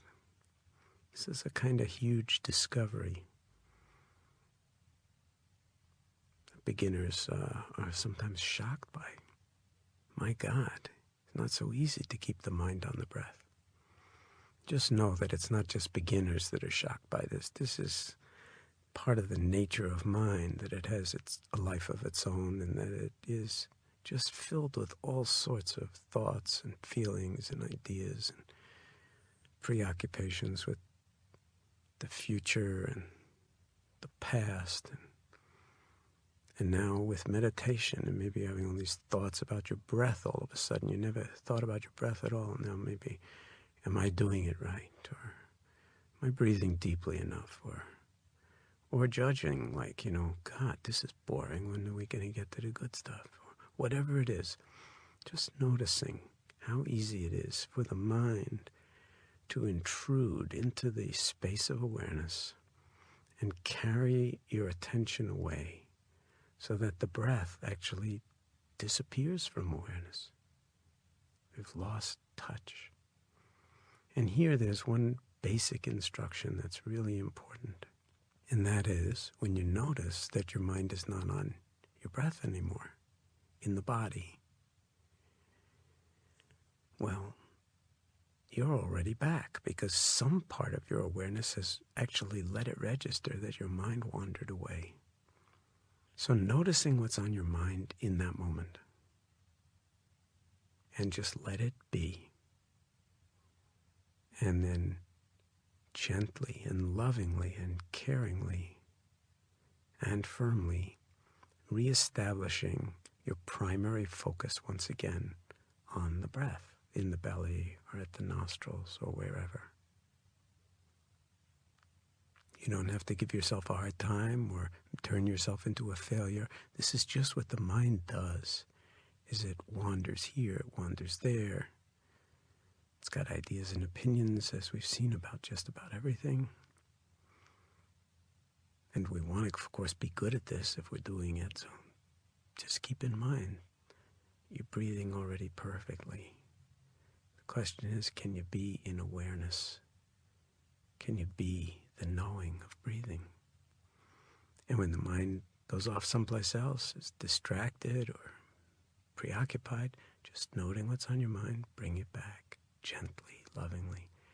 And if mind wanders 1,000 times, just bring it back 1,000 times after you've noted what's on your mind.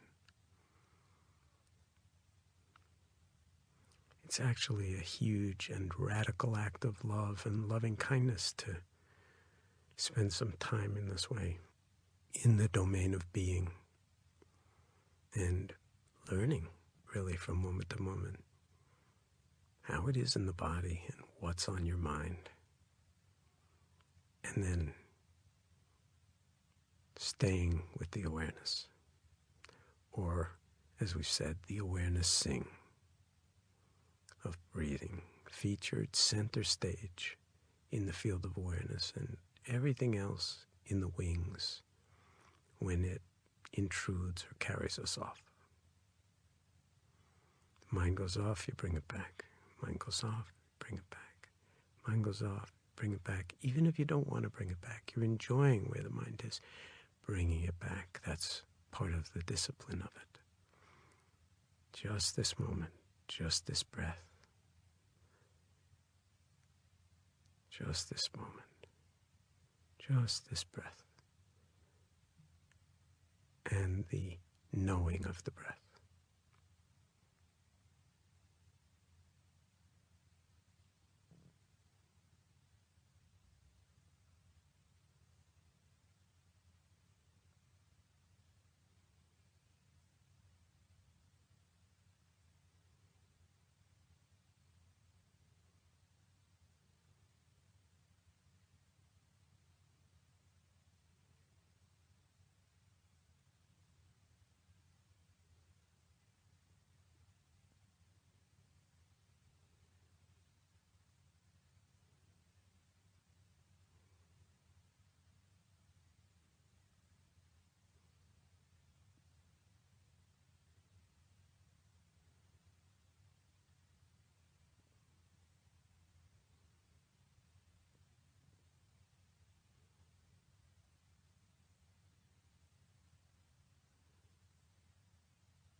Now, as we sit here or lie here, resting in awareness featuring the breath flowing in and out of the body,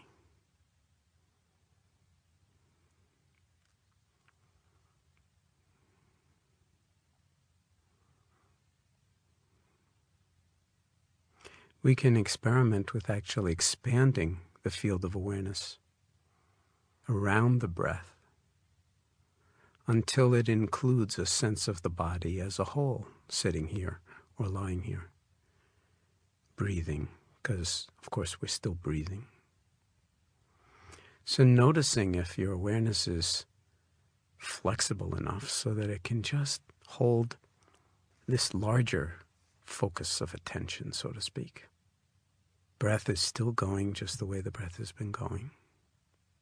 The mind may be wandering like crazy, just the way the mind has been wandering. We keep bringing it back over and over and over again without judging ourselves harshly or criticizing ourselves, but with awareness of what the mind is up to and where it is going.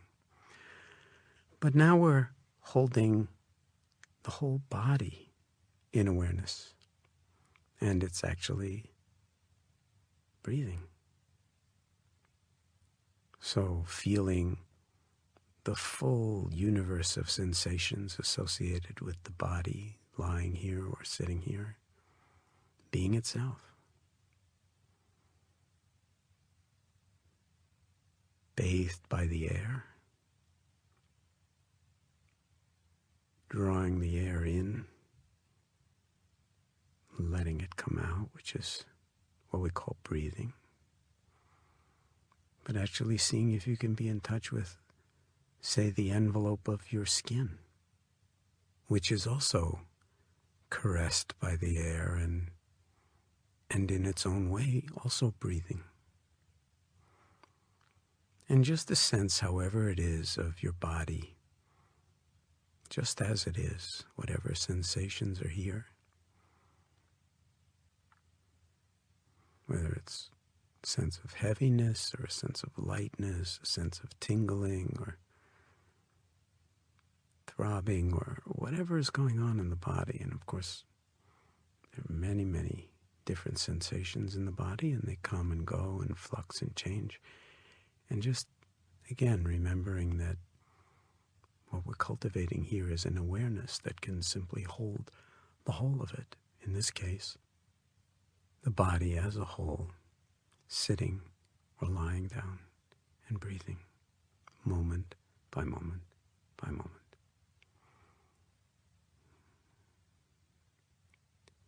And as when we were just focusing on the breath, when the mind takes off and goes here and goes there, and we forget about the body and we lose track of being here and we're off someplace else in the past or in the future, or having some argument or other or struggle or other with somebody else or with ourselves, just noticing, where's the body in this moment?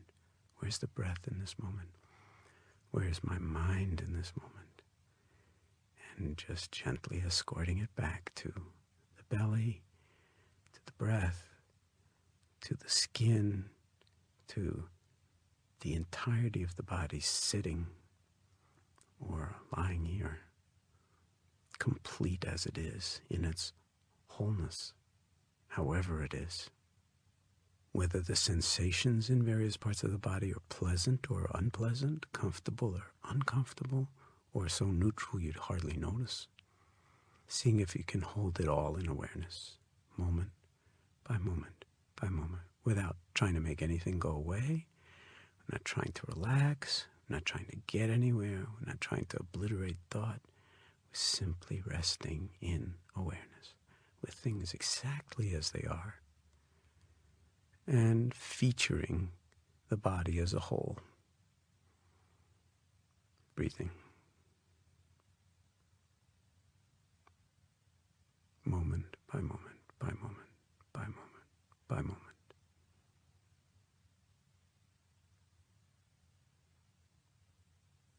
Fully awake.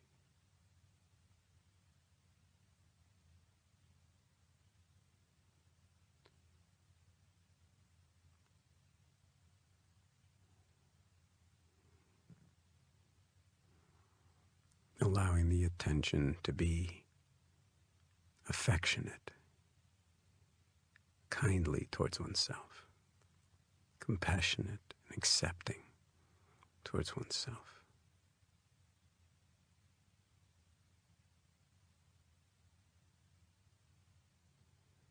As best you can, without forcing, without pushing, without striving, just being here in the body, feeling the body as a whole, sitting or lying and breathing.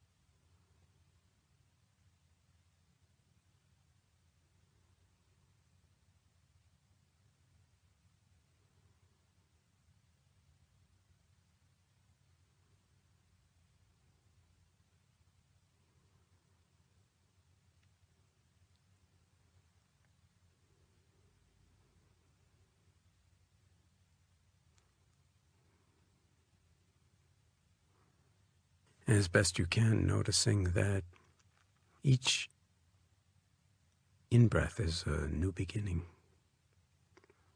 Each out-breath a complete letting go.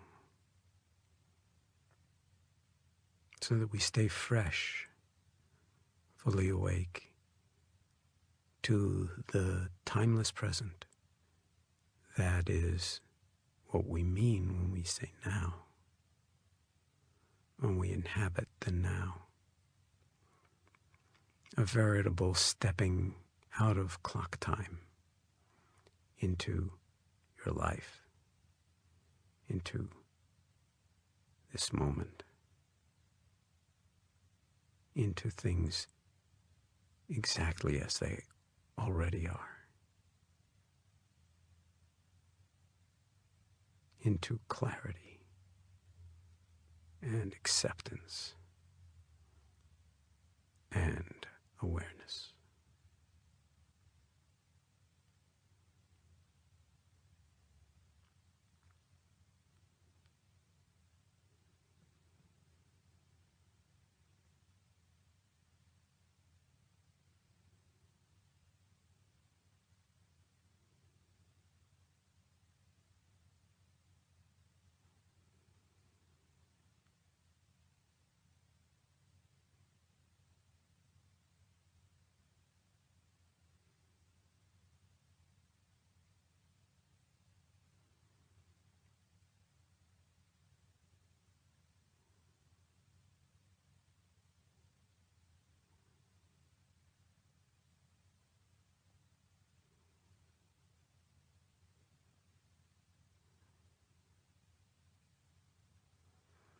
And just keeping in mind that if the mind wanders, it's just what the mind does, just the same way oceans wave.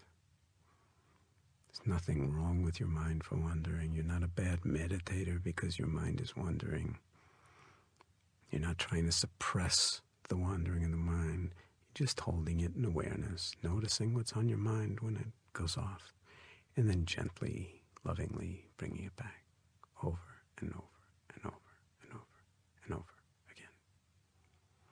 As if it mattered, as if your life depended on it. And as we've said, it does. It does. It does.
Let's shift the focus of our attention for a time away from the breath and a sense of the body as a whole.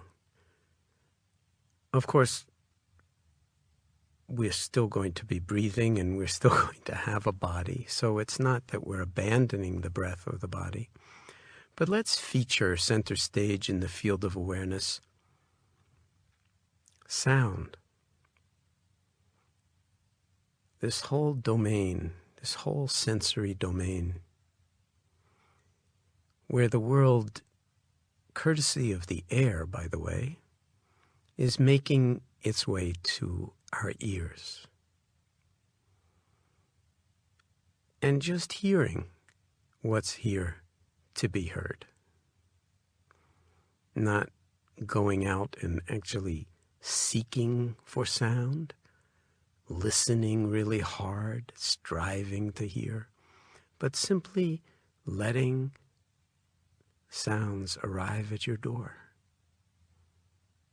letting them come to you, and resting in an awareness of hearing sounds and the spaces between them,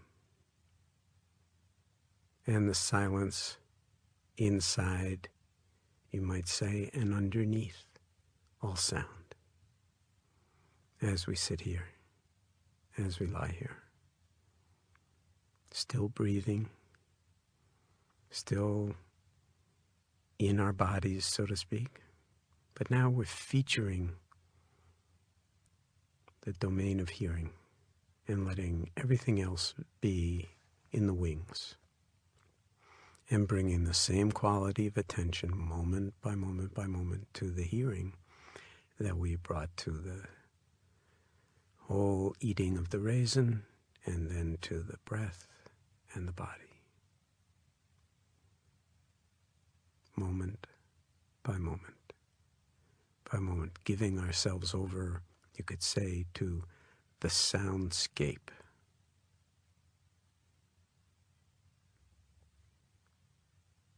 Sounds near, sounds far, and being the hearing, being this faculty of knowing that's before thinking. It doesn't have to go out and label everything that you're hearing and think about it, but just the direct perceiving of sound and the spaces between them, inside them, underneath them, as we sit here, as we lie here.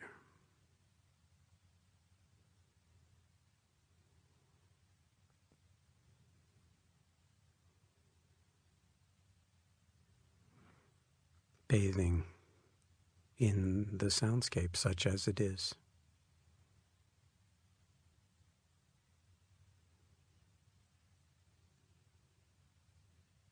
Noticing the mind may prefer some sounds to others, may come up with thinking that if only you had better sounds or put on some music, you'd be having a better meditation. As best you can, letting go of all of that. It's just thinking and being with what you're already hearing. However it is, good, bad, or ugly, pleasant, unpleasant, or neutral, doesn't matter at all. It's the awarenessing that's important, not the particulars of the objects of attention.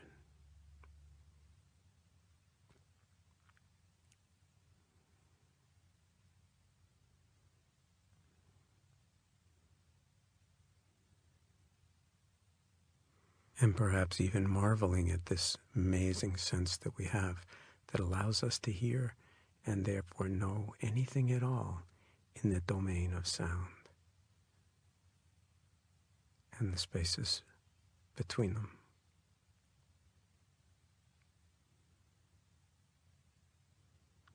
You already know how to hear, just hearing.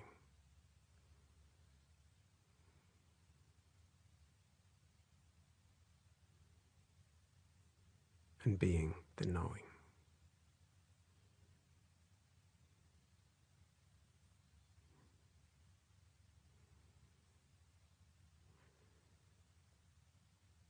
Of course, if the mind wanders, as it will, just continually noticing what's on your mind when it's not attending to hearing and coming back to featuring the hearing center stage over and over again.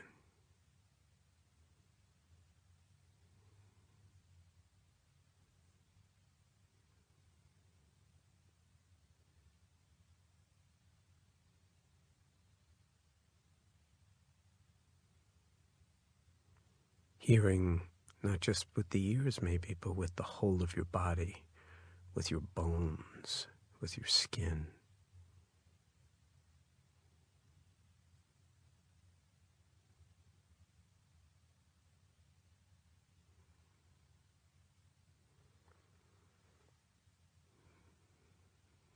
Now, this could be a whole meditation in its own right that could go on for as long as you like, as with every other meditation we're visiting. But in the context of this program, right now we'll actually, if you care to redirect the attention once again, this time to the domain of thinking. Perhaps to all of those things that you thought were intrusions in all the other attempts to stay present with an object like the breath or a sense of the body as a whole or sounds. So now let's actually attend to the stream of our thinking and treat it in the same way that we're treating sound, like little secretions in the mind that come and go, and seeing if we can just detect them as thoughts. Thoughts known, held, seen, felt in awareness as thoughts.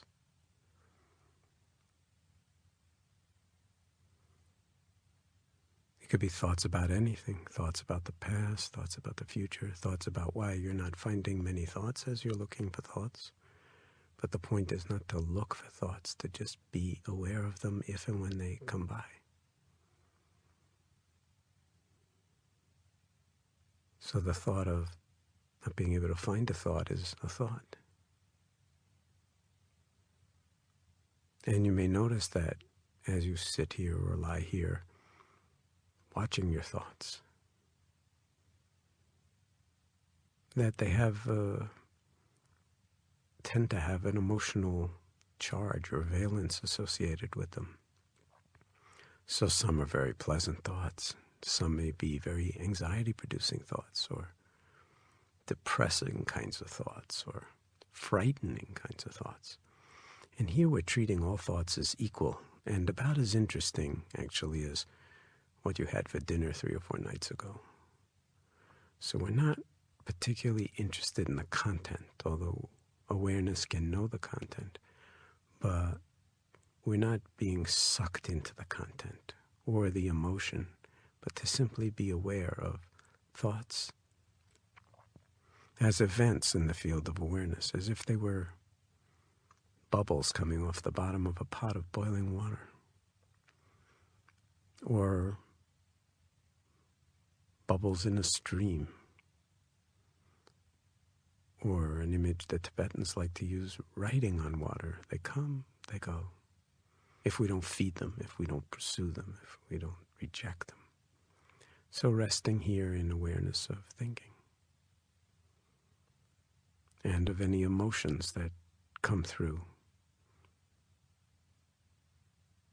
whether they're on the sad side or the scary side or the angry side or the happy side or the joyful side, just allowing awareness to hold it all. Thoughts and feelings, as if they were sounds, not taking it all so personally.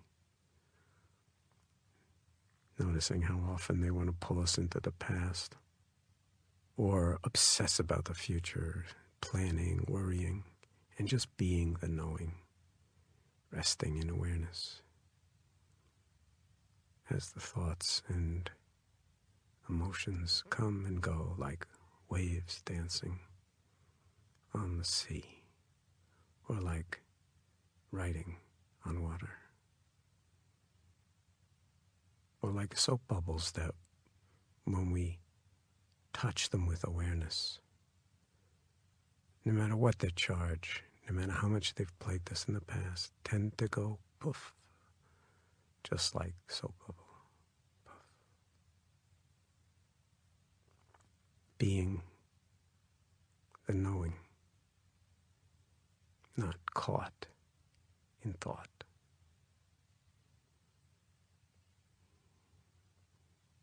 And again, of course, if you do get caught, which you will, as soon as you notice that you are downstream in the thought stream, way, way far away from attending to your thinking, you're already back. Not criticizing yourself, not castigating yourself, simply noting how things are now and moving back into the frame of awarenessing what's unfolding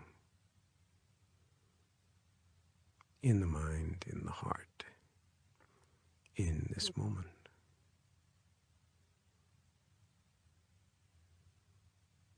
The awareness being already free. Necessarily what you'd call a beginner's practice, although, so what? No problem. Not taking it. And you're to the breath, to a sense of the body sitting here or lying here, the same room. And so whatever door feels most congenial, this sitting here so much.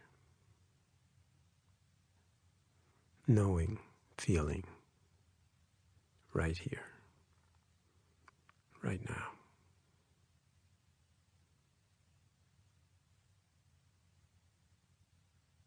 As if your life depended on it.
Well, we've reached a point in our journey together where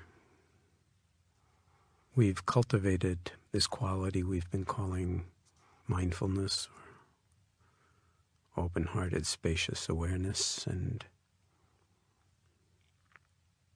featuring a number of different objects that are part of our life experience. And we've been choosing what to pay attention to, whether it's the breath sensations or sense of the body as a whole, sensations within the body, or sounds, or thoughts, or feelings, all of the entire repertoire around the body as a whole, breathing into the domain of the soundscape and around not only sounds but thoughts, feelings, emotions, every aspect of being human. We're now embracing it all in awareness. So moment by moment, if you care to, just allowing the field of your awareness to be so open that it's like the sky. It's just boundless. It's so spacious that it's really not different from space itself.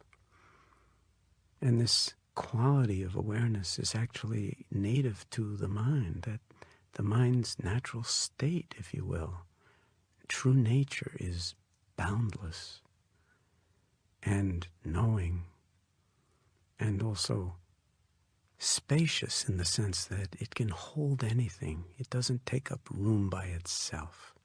So it can hold thoughts or feelings, sensations in the body, and these can be either painful or not painful. It can be anxiety-producing or not. From the perspective of the awareness, it doesn't matter. It's like a mother holding a child. No matter what the child has done, the mother still holds the child. Even if the child is hurting, the mother can hold the child in awareness. And in the holding, comfort. Be comforting. So, for now, just resting in this choiceless, vast field of awareness that lets everything come and go.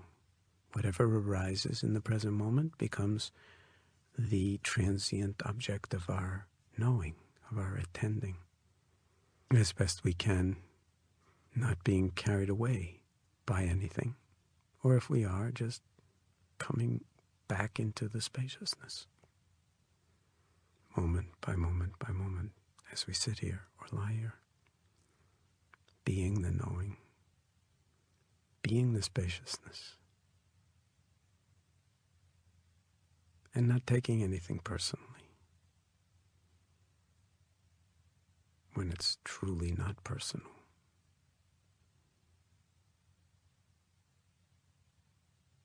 Allowing the silence itself to be infinite,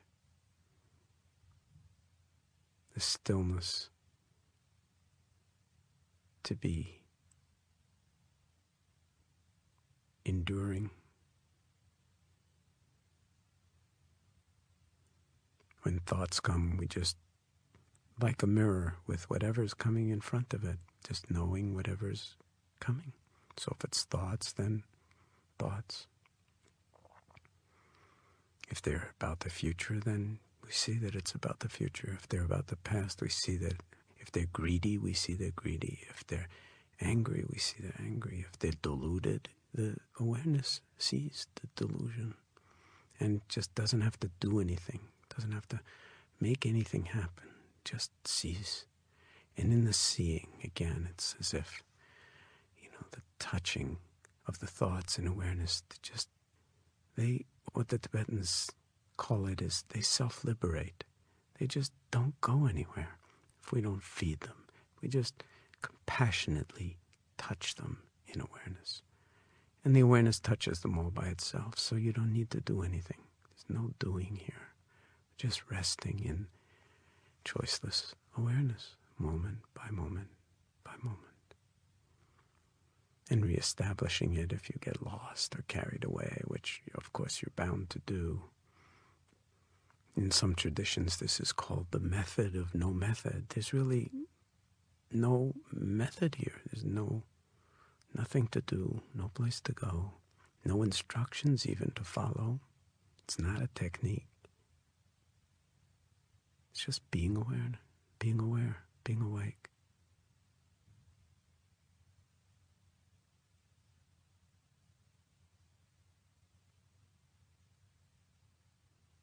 In Japanese Zen, they call it shikantaza, just sitting, nothing more. No big deal. In Tibetan tradition, they speak of similar practices as the great natural perfection, Dzogchen. In Chinese Zen, they speak of it as silent illumination.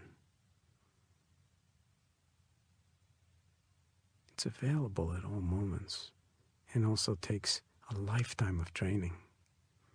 And both of those statements are always and equally the case.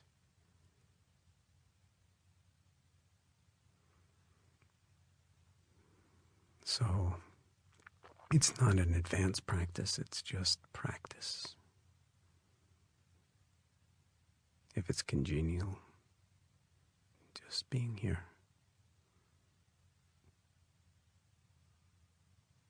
Being who you already are. Outside of time and underneath thought.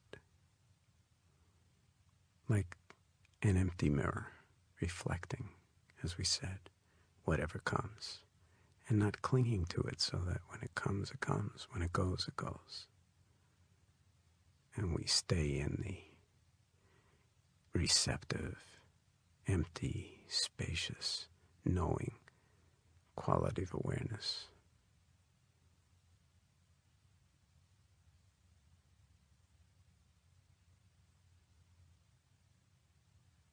That gives us this whole other dimensionality of being in which to live, in which to be touched by the world and to touch the world and others in their joy and in their pain.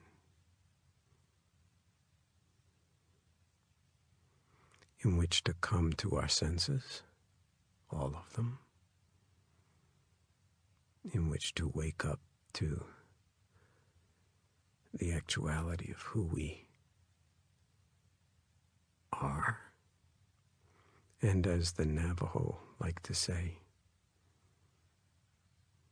to walk in beauty. They say, as a blessing, may you walk in beauty. I like participation that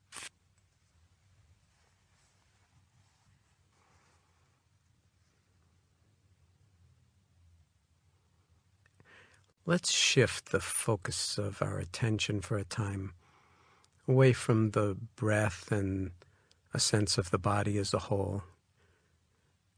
Of course, we're still going to be breathing and we're still going to have a body. So it's not that we're abandoning the breath or the body. But let's feature center stage in the field of awareness sound. This whole domain, this whole sensory domain, where the world, courtesy of the air, by the way, is making its way to our ears. And just hearing what's here to be heard. Not going out and actually seeking for sound, listening really hard, striving to hear, but simply letting sounds arrive at your door, letting them come to you, and resting in an awareness of hearing sounds and the spaces between them, and the silence inside, you might say, and underneath all sound, as we sit here, as we lie here, still breathing, still in our bodies, so to speak, but now we're featuring the domain of hearing and letting everything else be in the wings, and bringing the same quality of attention moment by moment by moment to the hearing that we brought to the whole eating of the raisin, and then to the breath and the body. Moment by moment by moment, giving ourselves over, you could say, to the soundscape.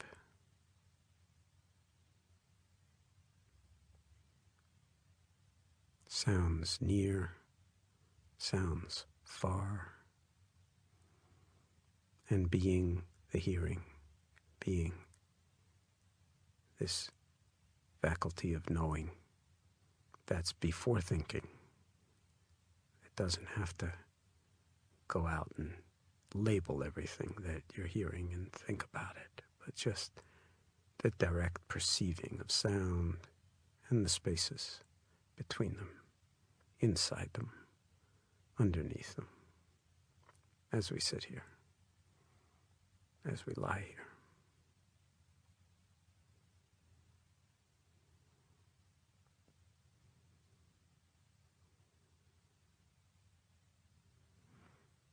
Bathing in the soundscape, such as it is.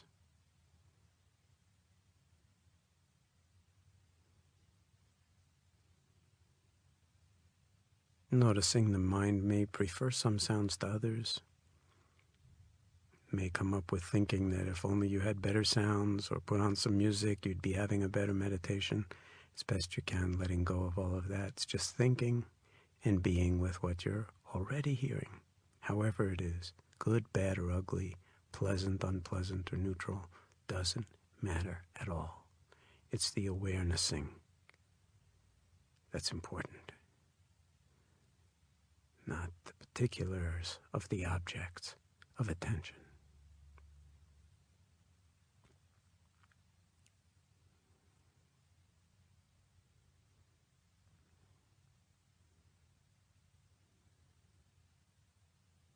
And perhaps even marveling at this amazing sense that we have that allows us to hear and therefore know anything at all in the domain of sound and the spaces between them.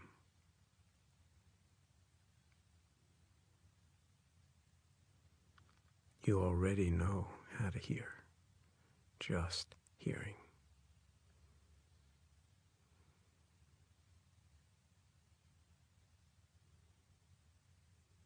And being the knowing.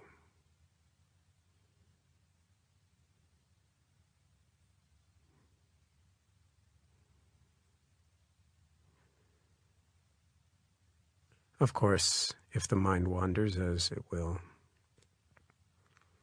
just continually noticing what's on your mind when it's not attending to hearing and coming back to featuring the hearing center stage over and over again.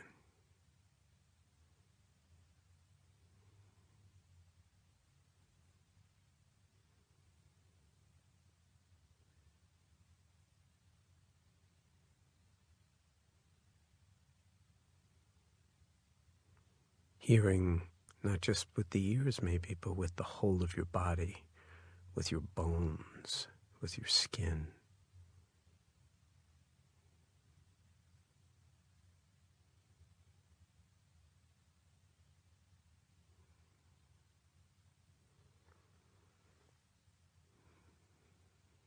Now, this could be a whole meditation in its own right that could go on for as long as you like, as with every other meditation we're visiting. But in the context of this program, right now we'll actually, if you care to, redirect the attention once again, this time to the domain of thinking. Perhaps to all of those things that you thought were intrusions in all the other attempts to stay present with an object like the breath or a sense of the body as a whole or sounds. So now let's actually attend to the stream of our thinking and treat it in the same way that we're treating sound, like little secretions in the mind that come and go, and seeing if we can just detect them as thoughts. Thoughts known, held, seen, felt in awareness as thoughts.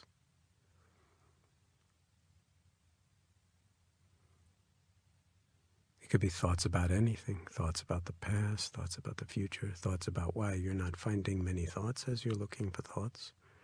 But the point is not to look for thoughts, to just be aware of them if and when they come by. So the thought of not being able to find a thought is a thought.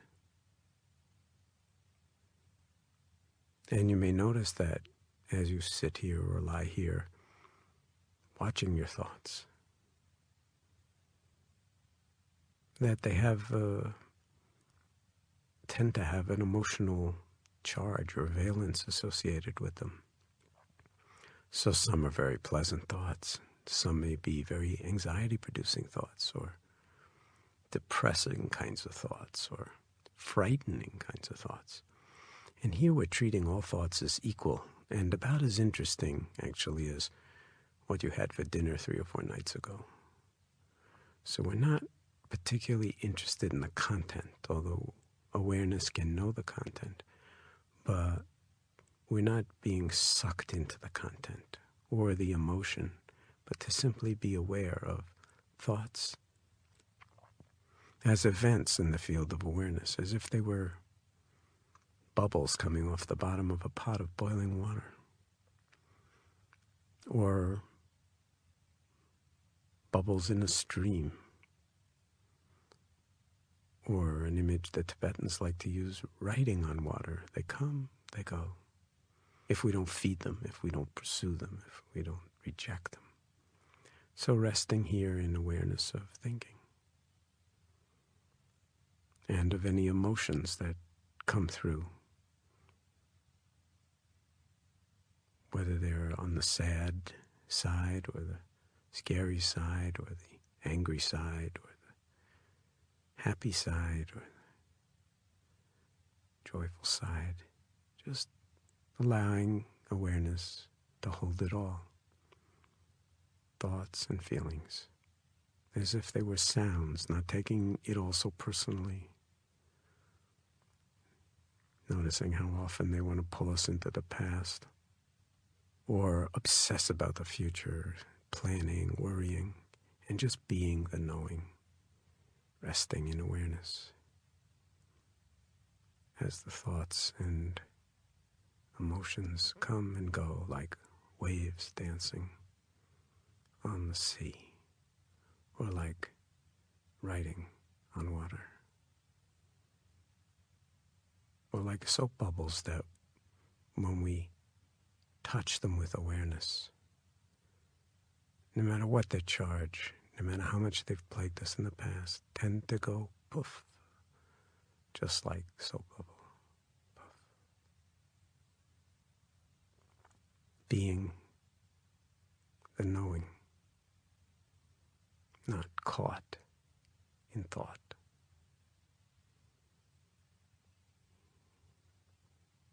And again, of course, if you do get caught, which you will, as soon as you notice that you are downstream in the thought stream, way, way far away from attending to your thinking, you're already back. Not criticizing yourself, not castigating yourself, simply noting how things are now and moving back into the frame of awarenessing what's unfolding in the mind, in the heart, in this moment.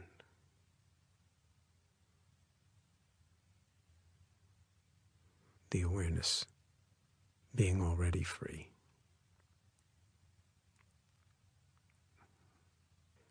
Not plagued by the thoughts, not tormented by thoughts, not imprisoned by them. Just knowing them and befriending them and settling into the stillness and the spaciousness and the silence that awareness already is.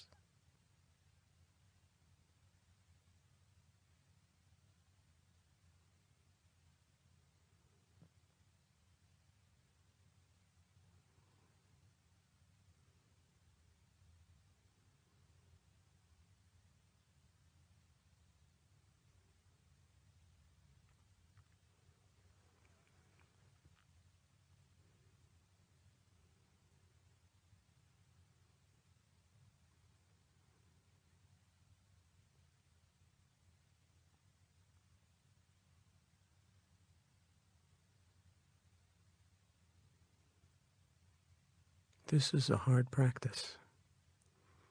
This is not necessarily what you'd call a beginner's practice, although maybe beginners are best at it. But it's not easy to not be sucked into the thought stream or to be carried away by emotions, especially afflictive emotions. But it isn't hard either once you understand that the awareness is really critical. So if you get carried downstream, so what? No problem. Not taking it personally, just over and over and over again, resting in the awareness. And your thinking and your feelings and everything that appears will show you and teach you everything that you need to know. And if you do feel like you're overwhelmed or gotten lost in thought or in emotions that you really don't want to deal with at this moment, well, you can always go back to the breath. You can always go back to the breath, to a sense of the body as a whole, sitting here or lying here. And do that for 30 or 40 years. They're not like one practice superior to another. They're all different doors into the same room. And so whatever door feels most congenial to you at the moment, it's fine. It's the awareness thing that's important, not the objects that you're paying attention to or that are plaguing you. If you don't take them personally, they won't take you so personally. And there's freedom right inside this moment, this sitting here, this being human, this knowing that's bigger than thinking.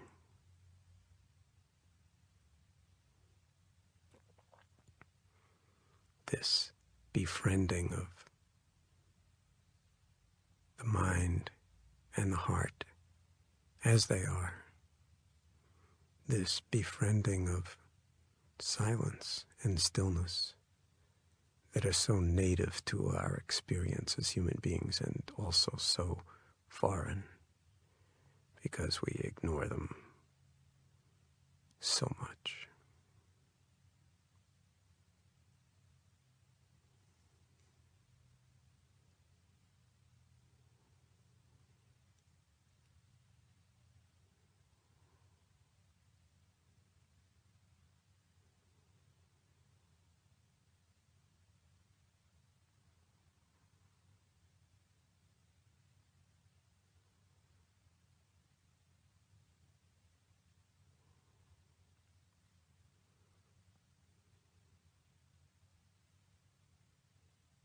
Moment by moment, knowing what's on your mind. Moment by moment, knowing, feeling what is in your heart right here, right now.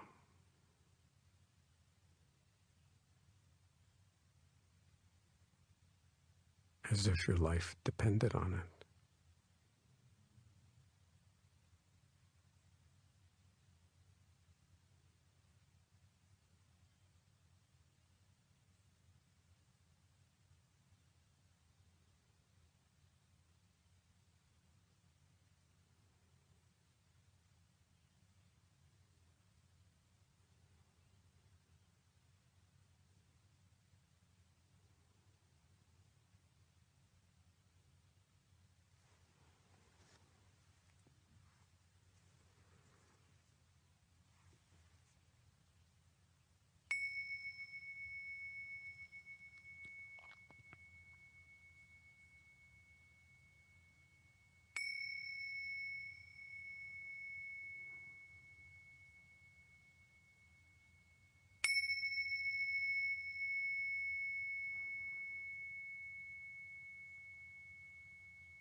This is released for the sake of education. This is a brief key insight about all the concepts of the book. We provide free audiobooks, key insights, summaries, and brief study notes on the concepts of the books. So make sure to subscribe and become a part of our family.